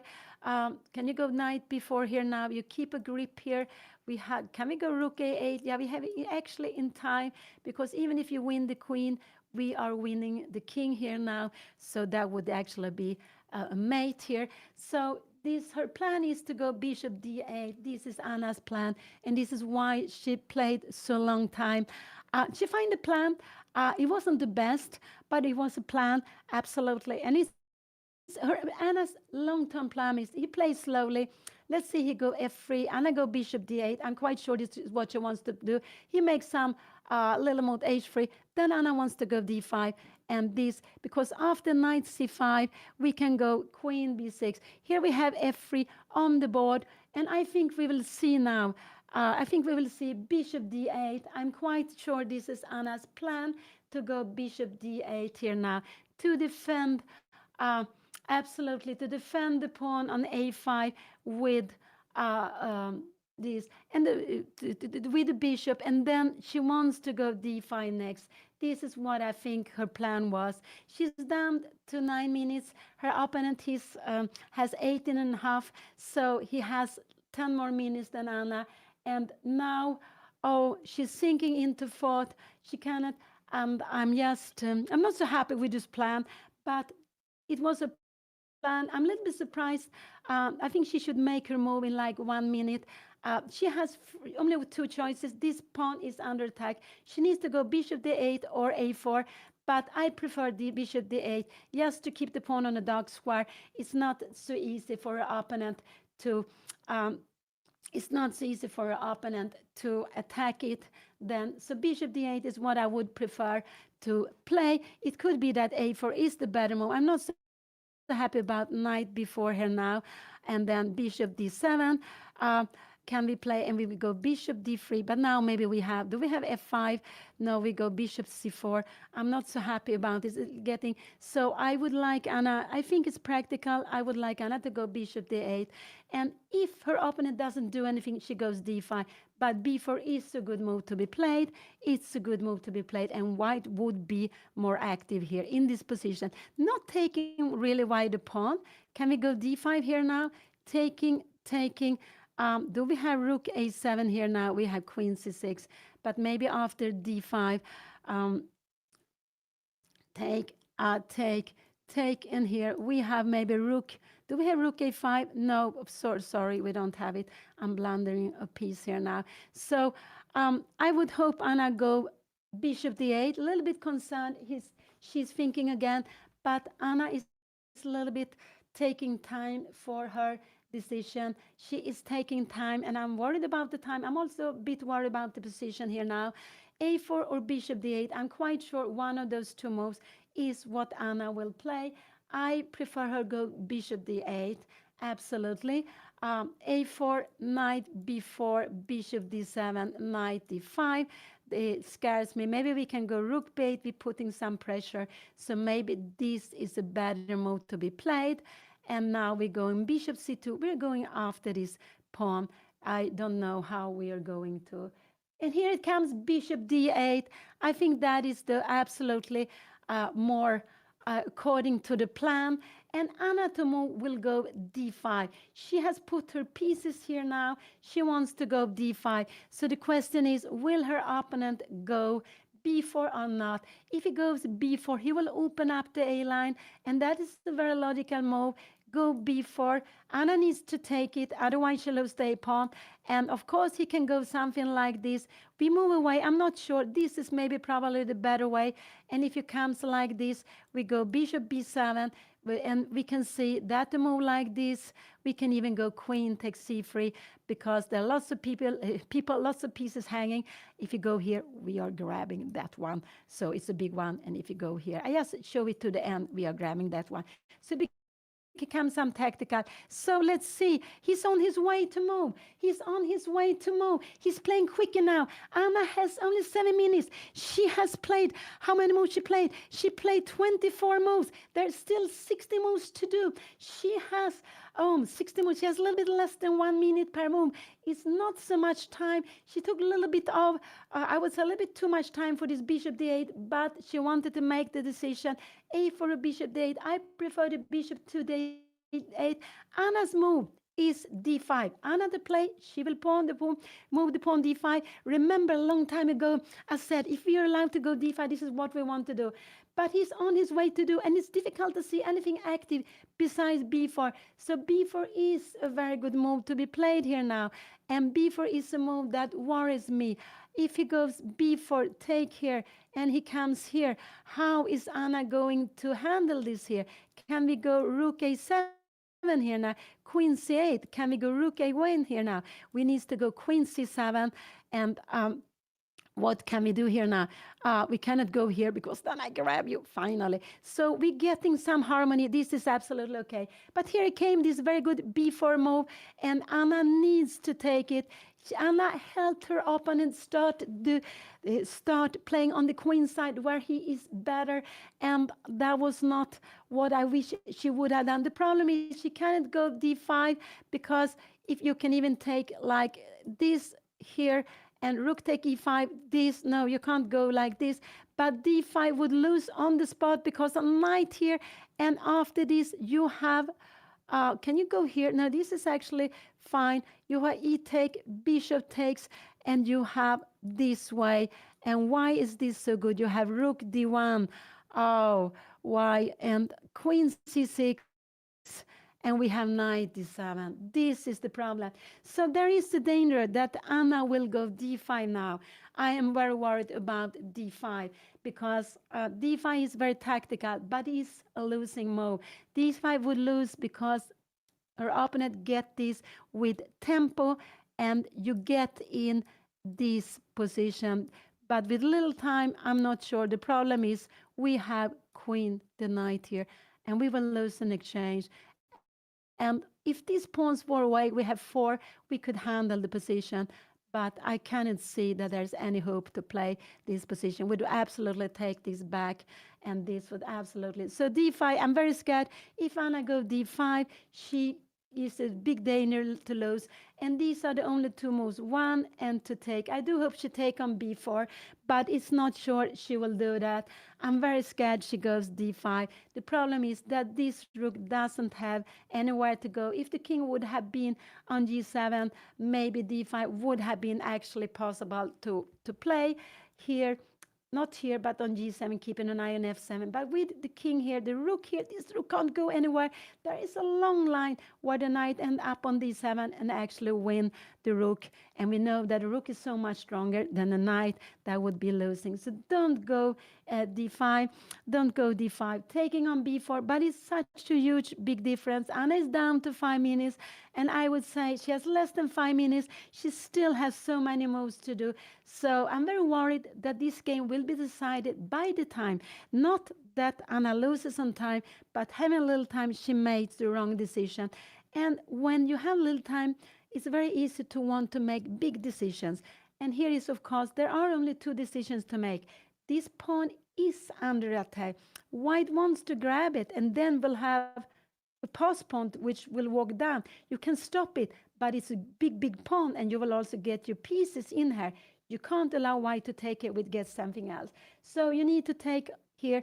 And now Anna wants to calculate d5, but d5 doesn't work after b4. It worked before, and the point is that the knight can come in here, and she would actually lose then. So we can see the game on the side has finished, but we are focused on Anna's game. She needs to take on b4.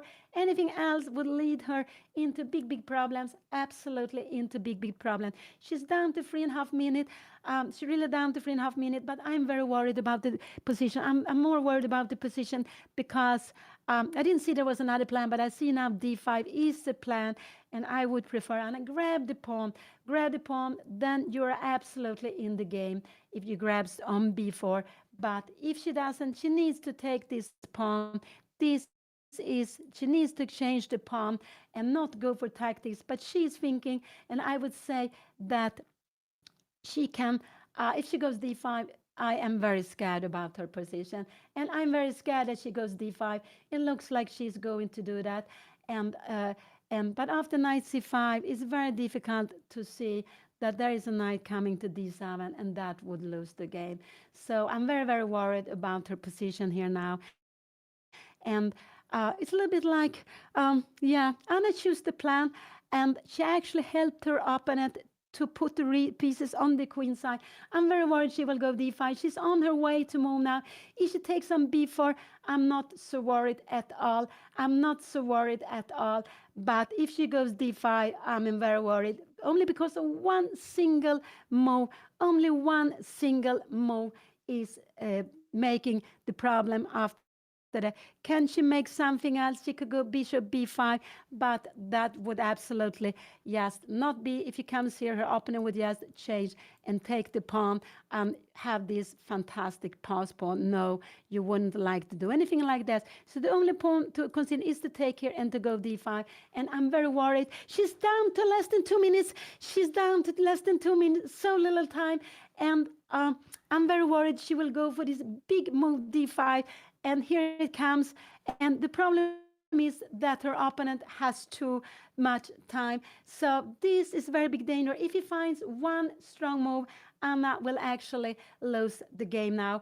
And if he finds one strong move, she will lose. But only one game, I would say. No, also this here, knight c5 is a good move. Taking here and rook d1. So he has two ways. He can take she played d5. This is a blunder.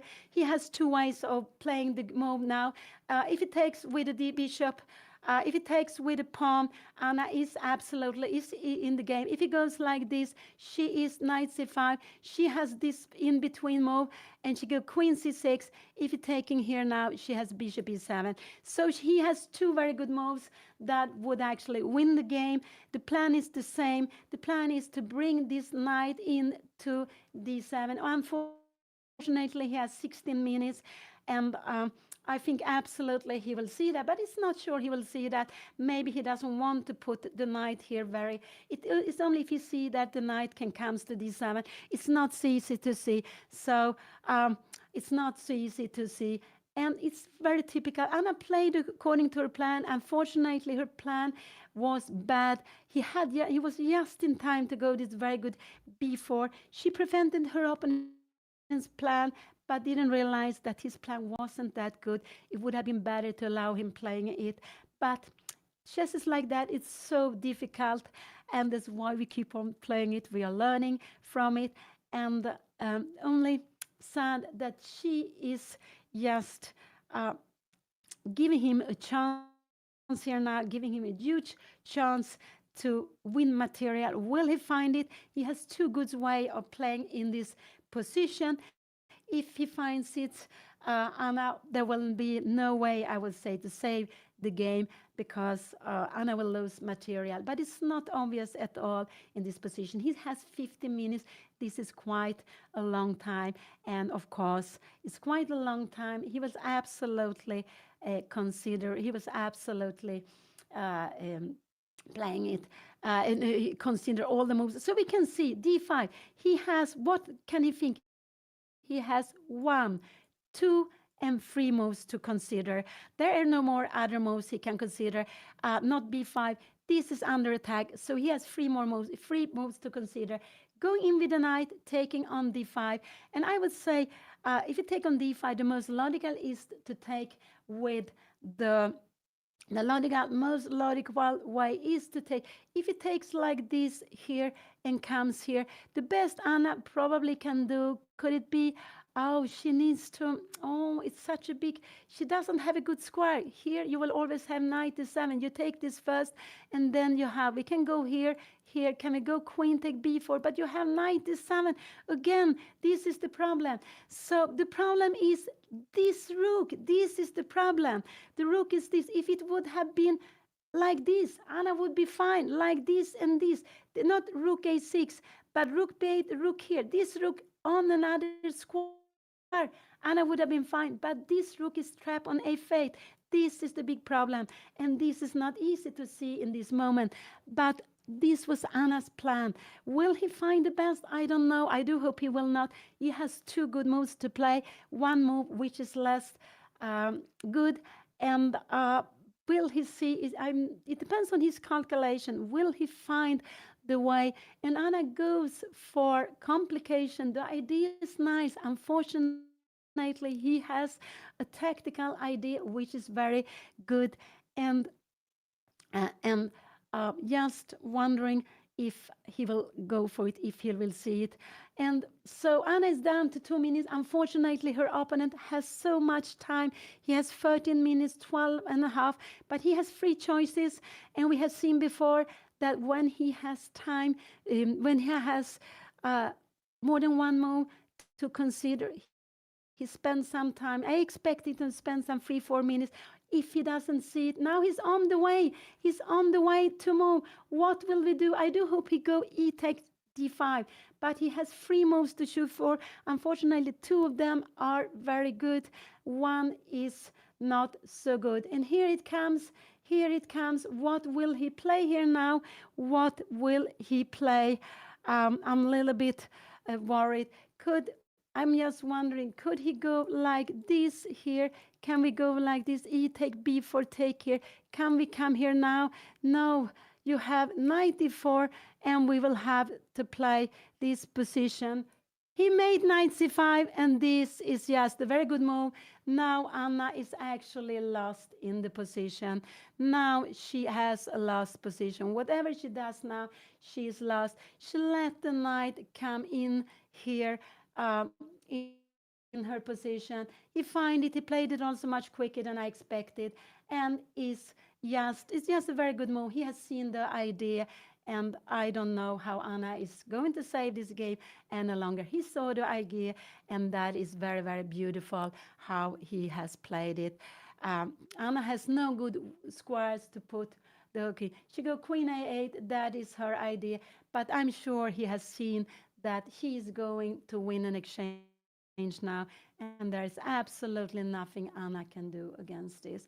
So he will take on d5 now, and then rook d1 will be coming. Rook d1 will absolutely be coming. I think he will go like this, and knight d7. I think this is his idea, but she actually has queen c8 here now. Um, um, so bishop b5. How is this position? We will take here now. You will take back. Do we have some hope here now? We need to go e4, creating something. And if you go here, we have some e take f3, some threats. What is happening here now? We have a check here, king g8, and we are actually having a mate here. No, a mate not, but we have some threats here now. So there's still some little bit hope. He took it this way. Anna will go bishop take d5. He took with a pawn, and I do hope that he now will go knight d7. Anna needs to take back, so he go e take d5. Anna needs to take back on d5. And let's see if he go knight d7 immediately or what he will play. But Anna needs to take back, and so there is still Anna took it back, and now I do hope he go knight d7. Then Anna has a chance with queen c8. Will she find it? He has two ways of playing the position. I think knight d7 is the most logical way of playing the position. He can also just move away the knight. He can also move away the knight. But we can see that this would not be such a good move, because we can come here and we are pinning this knight. Maybe you go rook a4 here now, but then have a rook here. So taking the pawn is not so good. I would say that he's on his way to move. I think this is good. The best move is to take on d5 and then bring the rook and knight d7. This is the best move. This is one move. This is one move. And this is one move to be considered. So let's see. I do hope he doesn't take on d5. That gives hope to Anna. If he takes, has he played bishop take d5? Yeah, Anna played bishop take d5. But I do hope white will not take on d5. Anna has only 2 minutes left, but the problem is not only the clock, it's also the time. It's very worrying. He is just thinking. So he has three moves to consider: 1, 2, and 3. And this is, remember, there's no checks, the moves, forcing moves. The next one is to take something. And I would say that this 1, 2, and 3 are the most obvious move to play. Not to go here, because Anna would be able to play like this, and then she can even take on d5. take here, be between, and just move away her king, queen to wherever she wants, and she would be better with her exchange, even with the two pass pawns, because she will start some. So let's see, do hope to see what he will play here now. This is absolutely one obvious move to be played, and if I do just hope he doesn't take on d5, and this is actually the plan. You can't go here, you can't take the pawn, but you have this move. And next move, whatever Anna does, you have this rook. That is the only problem. I would say with other moves you would be able to fight, but this you would be winning here, and the rook would be too strong. After this, we just take on f8, and we don't really have. We just go queen take f3, and we are defending the last rank. There is no hope in this position. So let's see. He's on his way to move. Yes, don't hope. He played knight d7, and now I do hope Anna go queen c8. Queen c8 is absolutely the best move to be played. Will she find queen c8? He went knight d7. I was hoping for knight d7. Will she go queen c8? This is an important move to be played. I do hope she plays queen c8. I do hope she plays queen c8. Yes, trying. I do hope so. She's on her way. No. She goes e4. She goes e4. But he has bishop takes d5. She goes e4 too quickly. He has bishop takes e5, and that is just losing on the spot. Why is it losing on the spot? Because he has queen take f3. So Anna played e4. She had a little time here, I would say. She played, but he has bishop take d5. It's quite easy for him now, and he has 9 minutes left. So I cannot see. I thought Anna was going to go queen c8. It would have complicated the position so much, and he took her now. Now Anna is just completely lost, and this is just a winning position. There is no hope for Anna any longer. This is absolutely no hope for her any longer in this position. He will absolutely, she take here now. He can go rook d1 if he wants to, but he will take on f8, and we can see there is absolutely no. He's telling her that she has to write down the moves. Or he's asking for the moves. Maybe is what. That's why he started speaking. He has lost some moves. But yeah, there is no hope for Anna to save this game. Absolutely no hope. I'm so sorry. But she played exciting idea in the opening. Her opponent went wrong. Anna was absolutely fine, but she didn't find the right plan. And with little time, she went for the wrong plan, and she made for this d5, and that was absolutely just losing move.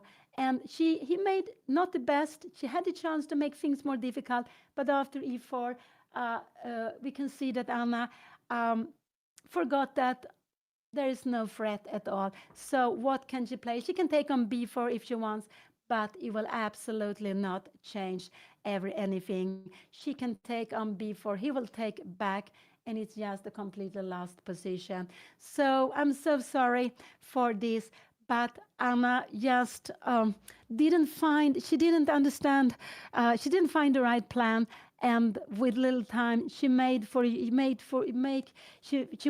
huge idea, which was actually not a good idea. It was losing, and her opponent find this very beautiful knight c5, putting the knight into the position, and then she had a chance to make things more complicated, but she didn't do it. She played this e4. She take on b4. He will absolutely take back. He will absolutely take back here now in this move. Can he blunder in some ways? Yeah, he could actually. Yeah, he can take on e4. That would be, not even that would be a blunder. Even taking on e4, is it possible? No, that would actually be a blunder. He could not do that. But he will absolutely take back on b4. It's such an obvious move to do. And he has 9 minutes. And Anna, we can see that she has realized that there's nothing. If there was not the b pawn, Anna could be fighting with the exchange down. With the b pawn, she will not. Next move she will play is that she will go. Next move she will play, she will absolutely go king take f8, but he will go rook e3, and after rook e3 he will actually grab the pawn on e4. So Anna will actually lose all the moves also the e4 move there, e4 pawn. So I see no hope for Anna in this position. Absolutely not. No, the B pawn will win the game with exchange up. The B pawn will win the game with exchange map. Will he try to make some complicators? No, I don't think so. I think he will make the absolutely solid move. Actually, I believe her opponent is a correspondence player, playing a lot of correspondence play, maybe not so actively playing, and so he has a lot of understanding, even if his rating is not so high. So he will keep in control. I cannot see any chance for Anna. She is too much below with material. The problem is the B pawn. Exchange down without the B pawn would have been absolutely possible to fight if she could keep an extra pawn on the king side. But now I cannot see with his B pawn exchange up. Will he make some craziness here? What could be craziness? Rook a8, over rook a8 is also still a good move. Rook a8 would absolutely be a good move also to be played. It could be that he wants to play that, but I don't think so. We have it, just take back the pawn. He will absolutely take a b4, and here it comes. And there is just nothing Anna can do. I think Anna will play king take f8, and he will put a rook on the e line. He will put a rook on the e line. King takes f8 was played immediately. She wants to take on f3. She wants to take on f3, and maybe go bishop b6. He has still 7 minutes left. The problem is that they're equal pawns, and I need to have an extra pawn. But even with an extra pawn on the queen's side, it would be quite easy for him to win. With him, with her opponent Gunnar Andersson from Stockholm, Sweden, that will not be enough. There is no way for Anna to make any tricks. He has the rook on a1, keeping control. He can take on e4, go rook e3 if he wants to. He can make lots of things, but I don't think he will do that. He can make, yeah, he will absolutely not do that. I think we will see rook e3 or rook e3 or rook e1 now at the board. So he wants to grab the f5 pawn, the d4 pawn. And here he comes. He went rook d1. This was a very good move to be played. His idea to go rook a8. I think Anna will go queen b7 here now. I think queen b7 will be the next move to be played here now. Queen b7, and just to avoid rook a8 to come. And so that's what I expect Anna to play. What more can she play? Yeah, she can move away the queen somewhere else. She needs to move away the queen. She cannot take the pawn because that would be, I will just show it. This, you can't take it. He can take back, but he can absolutely make like this. This is easier. And he's on her way to move. So the rook is attacking the queen. The queen needs to move. I think she will go queen b7, so she's looking a little bit at the b4 pawn. So this is what I expect her to go. Queen b here, queen b7, and then this is what I expect in her to do. But she should absolutely, Anna will keep on fighting. She's down to 55 seconds, 54, 50 seconds. She doesn't have so much time, but the problem is that there's still 8 more moves, 9 more moves, 8 more moves for Anna to make to get the control. Her opponent has 7 minutes, and he has such a winning advantage. I don't see that Anna can save this in any way. So first of all, now she needs to move the queen, but she needs to keep yes, to keep everything going. I think queen b7 was a logical move. I would have played it also. I want to keep this pawn under attack. I guess her opponent now might go. He will not take on e4. He could take on e4, but then I will take, if he takes on e4, we will take on b4. So at least we will keep the pawns here on the same side. It will, but then queen a, oh, this will be coming.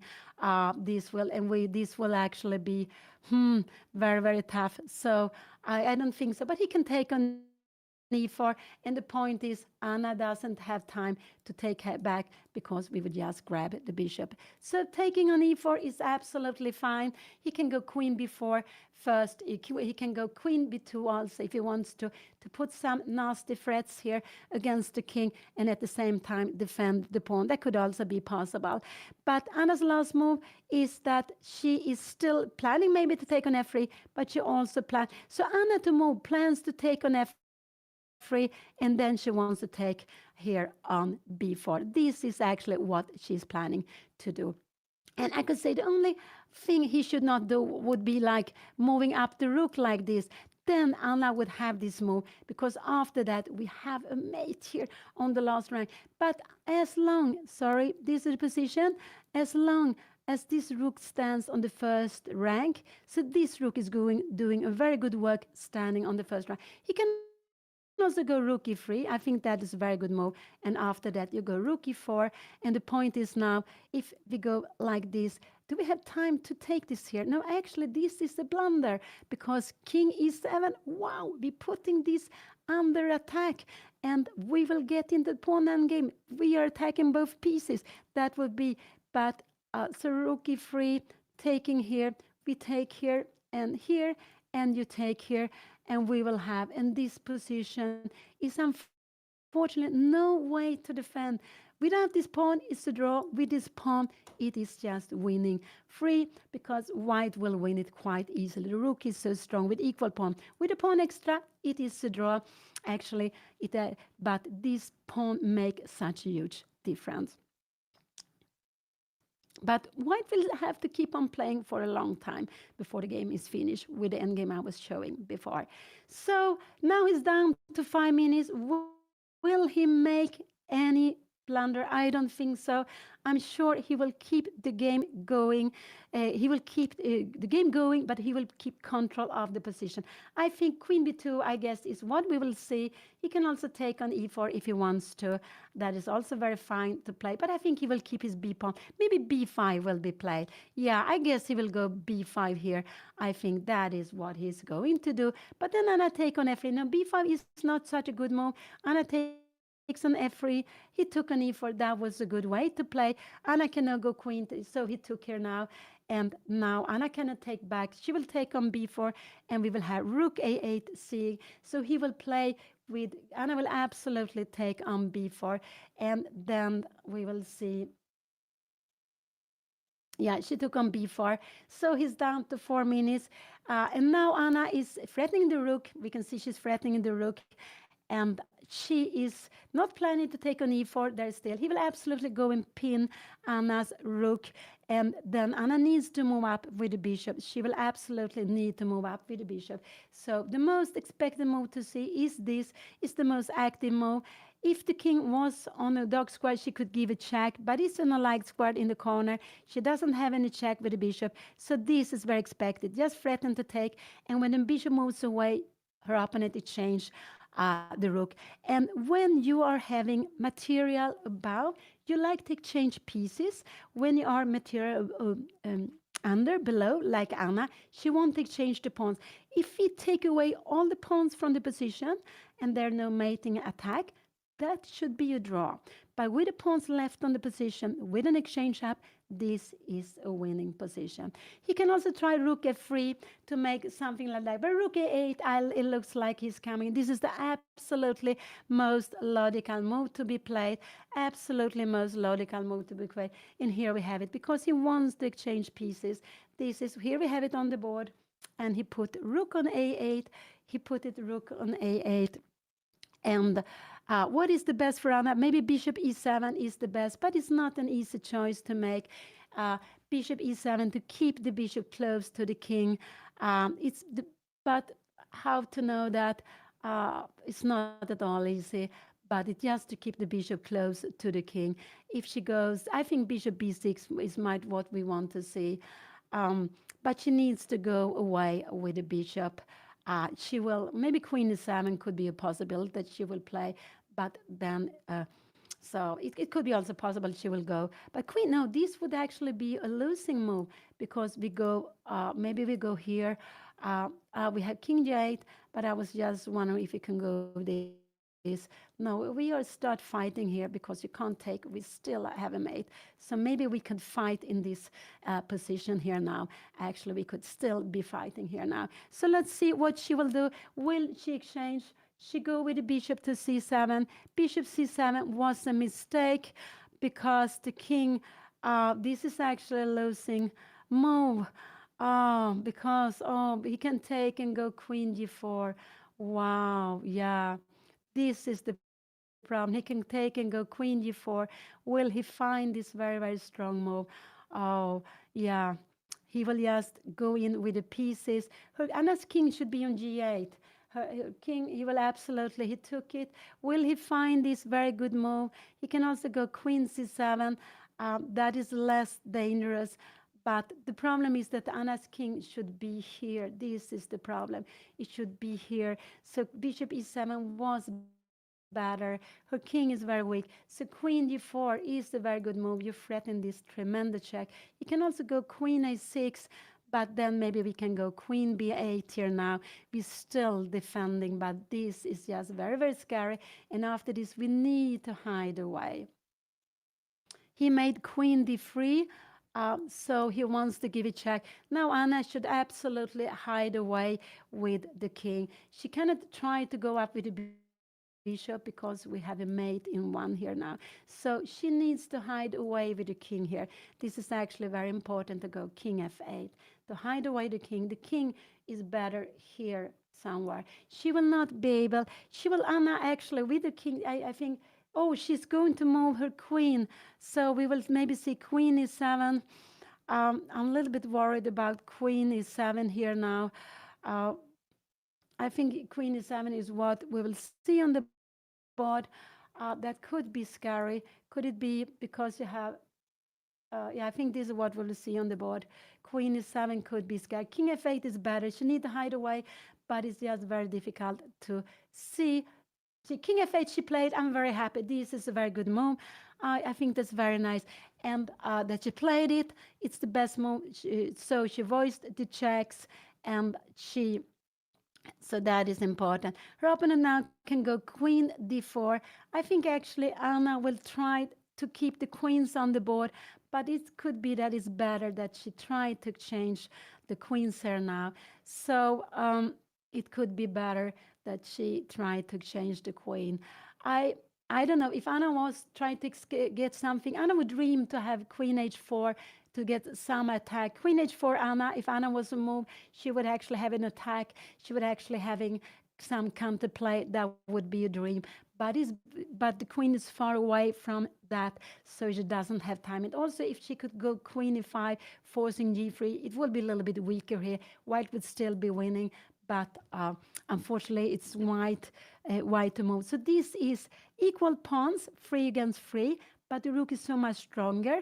And as I said, if we could take away one of the pawns from white board, it would be a draw.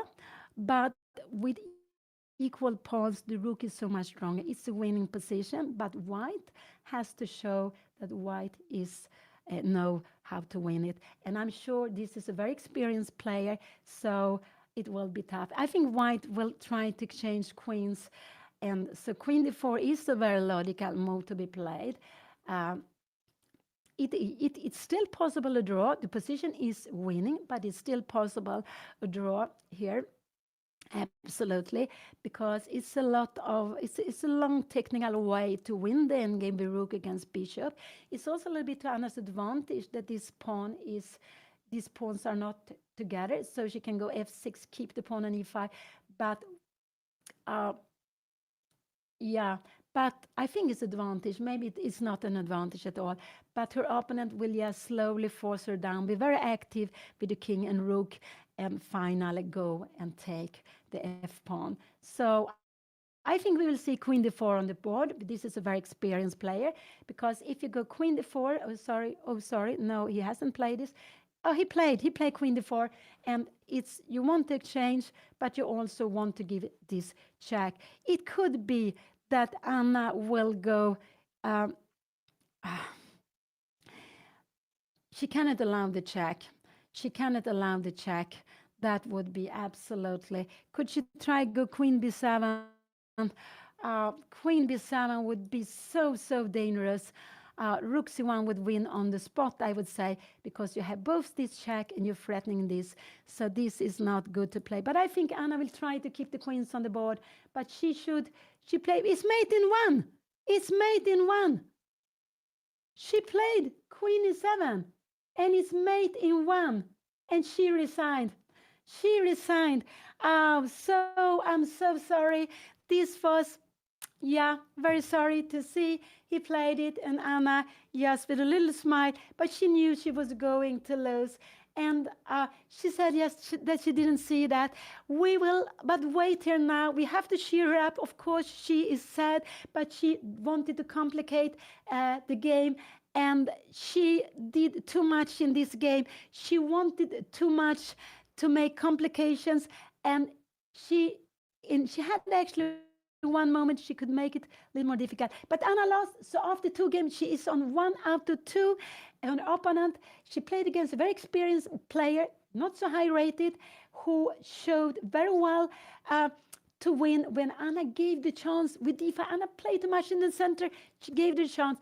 But tomorrow there's a new game. Anna will be white tomorrow. And I would say that Anna little bit lost this game because she wanted so much, and with a little time, um, she had a little chance to make it more complicated that she didn't find. But tomorrow is a new game. We have to cheer her up. Anna is on 1 out of 2. There's still more 7 games to go, and she will be with you here at any moment. She will be with you at any moment and tell you about her thoughts and see what went wrong today. She played against her opponent's plan, and that was not the best. So this is the beautiful Rilton Chess Festival, where Anna and her opponent play under 2,200, up to 2,200, the second group. There's 7 more games to come. They will play 3 more games this year, and there will be 4 more games next year. In the beginning of next year, and they will finish on the 5th of January. And Anna has lots of chances to strike back. And she played against a good, experienced player, and Anna a little bit helped her opponent to win the game, I would say, because she wanted so much. She went into complications, and it went wrong. So she will be with you at any moment. Yes, stay here a little bit longer, and we will need to cheer her up. We will absolutely need to cheer her up now. Absolutely. But chess is like that, and of course, it feels a lot. You have been playing, they have been playing for 3.5 hours, and you lose the game. But Anna knew for a while that there was almost no hope. There was a little bit hope of letting him play in this endgame, but he, as very experienced player, I'm sure he would have taken it down. We could see that he went for it to play rook against bishop, equal pawns, which is a winning position, absolutely a winning position. But Anna would have had to try to defend against it. And but instead, Anna wanted to keep the queens, the rule, and it was a mate in 1. So wait a little bit longer. She will be here with you, and she will tell you about her thoughts and everything. And so this was a Sveshnikov, very exciting game, some unusual ideas, and in the end, Anna lost the game. But so many more games to come. And tomorrow Anna will be white. She will surely be white. She will be facing, I'm sure, a lower rated player. I think her opponent will be he will be less, he or she, or her opponent tomorrow will be will be lower rated than her opponent today. I'm quite sure about that. What rating, I don't know. But Anna has 1 out of 2. She has 7 more games to come, 7 more games to win. So it's important, yes, to be in mood and to recharge the battery for the next day. And so at any moment, Anna will be here with you. So just stay a bit longer, and just stay. They have put the king on the wrong side. They put it on light squares, and that means that white put back the king. But when the kings are on white squares on the board, you're telling the electronica board that white won the game.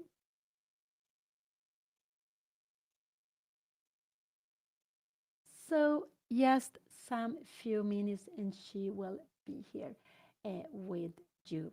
And this is the 53rd Rilton Cup. It's been going on for such a long time.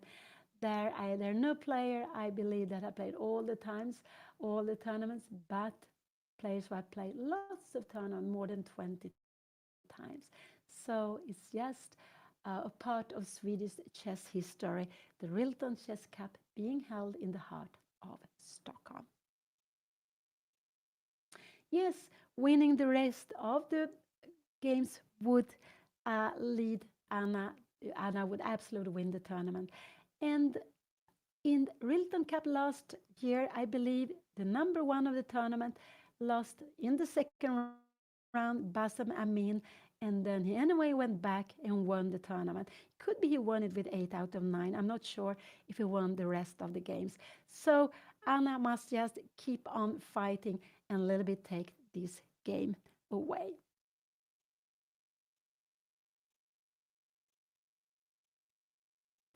And most of the games are finished, and it's not so strange after 3.5 hours, almost 3 and 40 minutes. Is quite a long time to play chess. It's quite a long time.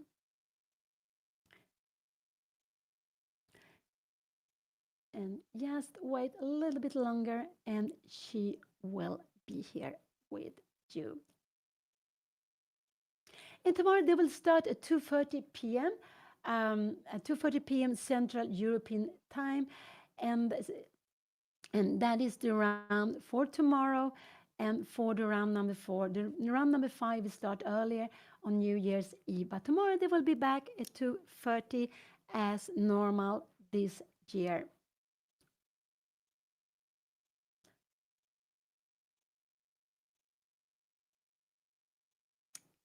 So yeah, I will take a nice cup of tea later. Now is Anna is here, and I will say bye bye, bye bye, and thank you so much for watching. Now Anna will be with you. Bye bye.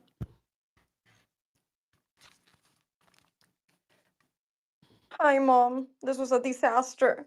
I forgot Yeah, I need to play a5 in the opening, and then I played bishop b7, which I was like, I know bishop b7 is not a move, but why not? This looks great.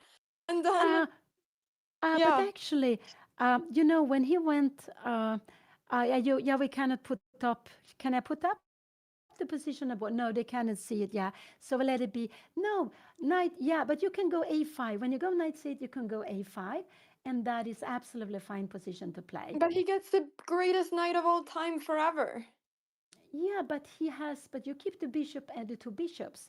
The important is that he cannot change his light square bishop for your bishop, and he plays with a knight against your dark squared bishop. That's But the my main dark thing. squared bishop is so bad. I just didn't want that. And then I wanted to trick him, and then I thought he would. I don't know. Was knight c8 a disastrous move? I thought it was original. It was very original. I didn't expect it at all. I didn't look at it at all. But he can take on a6, so you will play with a pawn less.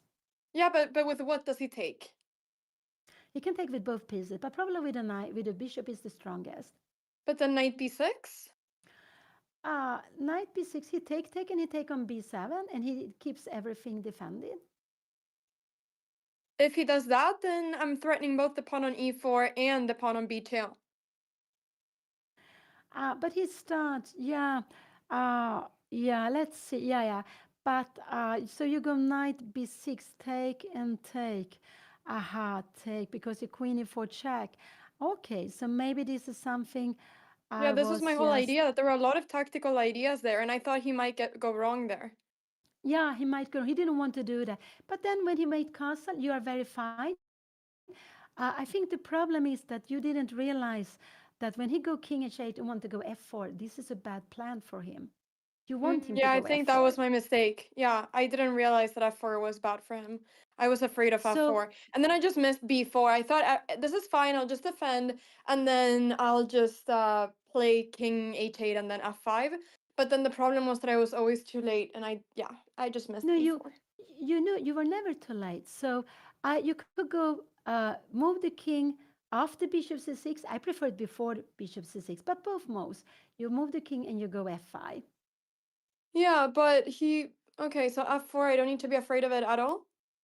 No, not at all, because he get a weak e4 pawn, and his e4 pawn is weak. It's on a white square. You're attacking with the bishop, and then you go rook 8. So you first big mistake. Okay, knight c8 I wasn't so fond of because if there was a complicators, but your mistake is rook e8, stopping him from going f4. Yeah.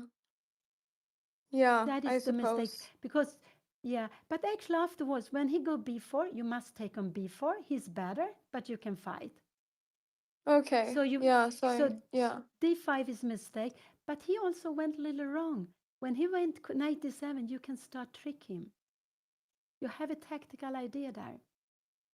Taking on f3? Not no. Queen c8. You are attacking the knight, attacking the bishop on c4. And here Oh, you have okay, some yeah. tactics. You have some tactics. He's still well if you find the right way, but queen c8 you can play against him. So and you are, yeah, it's he is better if you find, but he has to find the right way to go there. I was And looking then at you all go these e4. ideas of taking on f3, and then if queen takes e8, pawn takes g2, and then bishop b6 checkmate. Yeah, but you should start with the queen move. But now and then you start with the queen move and then go e4. You just change the move Yeah, order. I just feel like I didn't understand this game. I felt like I just didn't understand exactly. I mean, I knew the plans, but I just always felt like I wasn't in the right time, and I guess it's because I thought. Yeah, but Yeah, anyways, I shouldn't play like this, because even if it's fine for me to play a5, I don't like these positions. I need to just play a5 before bishop b7, and then I know, like, a lot of theory in it. I just played the wrong move in the opening. yeah, but it went okay. The position was absolutely okay for you. Yeah, but I So had it was spent so much absolutely okay. time thinking. Like, then I was already low on time, so I was making moves pretty fast just to catch up on time. So my Mm, mistake was just not going a5 in the beginning, because then I didn't know what to do. Like, I always go yeah. a5 in that position. But I just Yeah, went yeah. bishop b7 thinking it was the same, and I just missed that he has this move in between. Yeah. Yeah, Okay, and then but I you were blundered absolutely checkmate at the end. yeah. When I saw the checkmate, I was like, okay, now, now what is happening, Anna? What are you doing? Oh, I got so Yeah, no, but I'm not even that tilted, honestly, today. I just felt like I wasn't really there. I didn't understand what was going on. It's more annoying when you feel like you've played a good game and then you just hugely like blunder. But yeah. Anyways, it is sad. It is sad, but it is what chess is. I just feel like I went but so I felt so rusty. Like, yeah, I felt very rusty. I think it's because it's an opening that I haven't played a lot in a long time. And so yesterday I felt so much more comfortable with the white pieces, but today I felt very rusty. So yeah, I think yeah. When you were thinking, the problem was that you spent 40 minutes on knight c8. I think that you spent so much time on that, and then you didn't have the time later on you needed to have. And you wanted to yeah. create so much. I could see you wanted so much to create things, and that was exciting. But you had this knight c5 and the d5 square, actually d7 square. So, but you wanted Yeah, to be very chat, sorry. We are creative. analyzing right now in our brains. Yeah, I mean, We yeah, shouldn't do that. I Sorry. guess my mistake was just not realizing that his plan was bad. I thought his plan was good, and I was kind of worried about his plan. And yeah, in any blitz game, actually, I would play king h8 or king g7. Any blitz game, I would play that. Any blitz game. It's crazy how different it becomes in classical because you start overthinking. And I thought that he would get a good position then, um, but there were several times, like there were things that I was missing. I thought, oh, why didn't I go queen c6? Queen c6 wins. But then he goes rook a1, and then I cannot, and then he's gonna go bishop d5. I can't take the pawn because he has bishop takes f7 check. Mm. And that's another reason for moving away the king, because then you have this threat. Yeah, no, but but I know that I had to move away the king. It's just that I thought that I never had time because I wanted to prevent f4. So Because I you knew want that to if I just prevent got it. one extra time and was able to move the king, I was doing great. I knew that. But it's just that I felt like I never had time because I wanted to stop f4. And then my a5 pawn was hanging, so then I didn't have time for that either. You could also try, you could go king h8 directly to play f5 directly. You could have planned it. You could play it one move Instead of earlier. g6? Yeah, that's also fine. It's But then he actually goes all fine. queen h5? You go queen h5, and what happened? You move away the bishop. And bishop takes f7? Aha, okay. So you go queen h5. So you need to go f6 there, and then, but then he has, yeah, okay. Then I understand. Yeah. So that's That's why I why you didn't do wanted that, yeah. king h5. He has this move, bishop, queen, h5. I didn't see that move. Is it sure he can? But when you take bishop, take, aha. Okay, now I understand. But after you will have bishop c6. You go bishop h6. If you take on f7, you go bishop c6 and take on e4, I guess.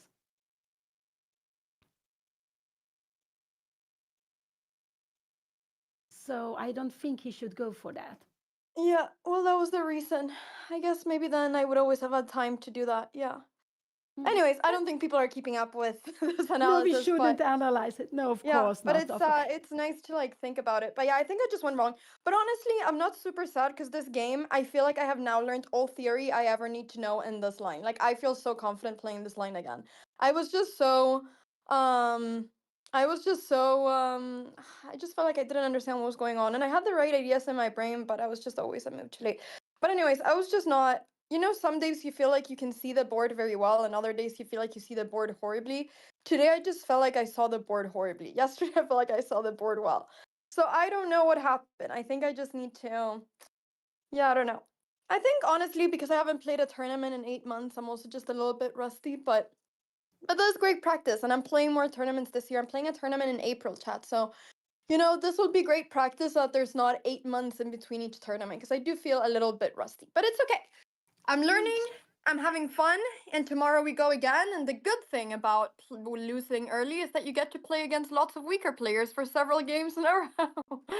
So we gotta see something positive with this. So if I win tomorrow and I win a couple games now in a row, then it's fine. It's just hopefully I now get some easier opponents, and maybe goes better. Who knows? Maybe this is all part of the plan to get a great end result. I actually remember one year losing a game early on in Rilton, and I actually had a great result that year. So, because you don't play so soon against the strongest one. So, okay, it's what it is. It's what it is. But that puts more pressure on you. It does. I hate.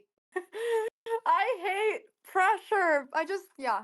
I think I just need to not put pressure on myself. Feel like I'm taking this way Exactly. better than I typically am. So I feel honestly already now that I'm not as like upset and tilted as I would typically be like a few years back. So I feel more relaxed, like I was actually laughing in my brain when I blundered the mate at the end. I was like, this is like the creme of la creme of this game.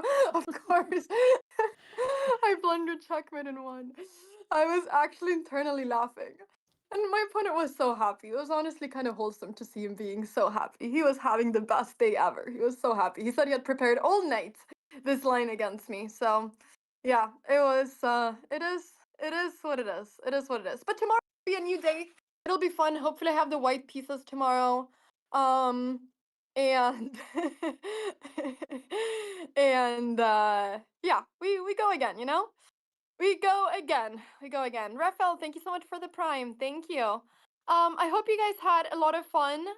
Don't forget to watch the recap as well. The recap of yesterday's game is up as well. Um, and yeah, I'm gonna be posting the recap of this game too.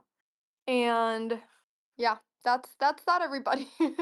I'm gonna film it so that I can get some dinner, and then I'll try to sleep a little bit earlier today. Dutch Day, thank you so much for gifting 5 subs. Thank you, I appreciate it. I appreciate it. I hate losing, chat. I like winning. I'm feeling great. I'm feeling like I'm top of the world. And then I lose a game against the lower rated and I feel like I can't play chess anymore. But it's not true. We all lose sometimes against lower rated people, and that is what it is. And he honestly, he played pretty well. Like he didn't I think make any huge blunders. Like maybe in certain moments he didn't maybe make the best move, but like he didn't do any huge blunders. Like he was playing solid. So it was a good game by Gunnar. So yeah, that's that. 7 more games to go, everybody. 7 more chances to win. That's the way I have to see it. So, yeah, Shardik, thank you so much for the 5 gifted subs. Thank you. Thank you, thank you. I appreciate it. Thank you so much if you've been giving any sub throughout the stream or anything like this. I really appreciate it. So yeah, tomorrow we'll be back at the same time. Have an incredible rest of your day. Thank you for the good lucks. I will try to do better tomorrow. And yeah, I'm probably gonna play some online chess tonight and try to gain lots of rating to feel like I can still play chess. I sometimes wonder if I would literally just play better if this was Blitz, because I wouldn't overthink so much. I am an overthinker. Why am I an overthinker? Why am I an overthinker? Life would be so much easier if I wasn't an overthinker. Okay, have Great rest of your day. Thank you so much for watching. Unknown Gabriel, thank you so much for the prime. Thank you. Bye, YouTube. Bye, Twitch. Thank you, everybody. Have an incredible day. Bye bye, chat. I'm gonna raid someone. Who should I raid? Who's live? Can someone give me a name? Can someone give me a name? You can pretend that it's Blitz. Yeah, but then if I lose in 15 moves, it's a disaster. I can't lose a classical game in 15 moves. I can't. I can't. I can't. Oh man. Okay. Who is streaming? Oh, is Dojo live? Let me see. Give me a second. Give me a second. I wish I had two phones. Just to check this out. Because I think Doja, he's here in Rilton. Yeah, you know what? I'm gonna raid Chess Dojo because he is playing Rilton and that is really fun. So let me do that. Okay, wait. Sorry, this is the slowest raid ever. Okay. Okay, there we go. Did it work? Did it work? Yeah. Okay, it worked. Okay, bye chat. Bye everybody. Thank you so much for watching. Have a great day. Bye-bye. Bye-bye. Bye-bye. Take care. Bye. Bye.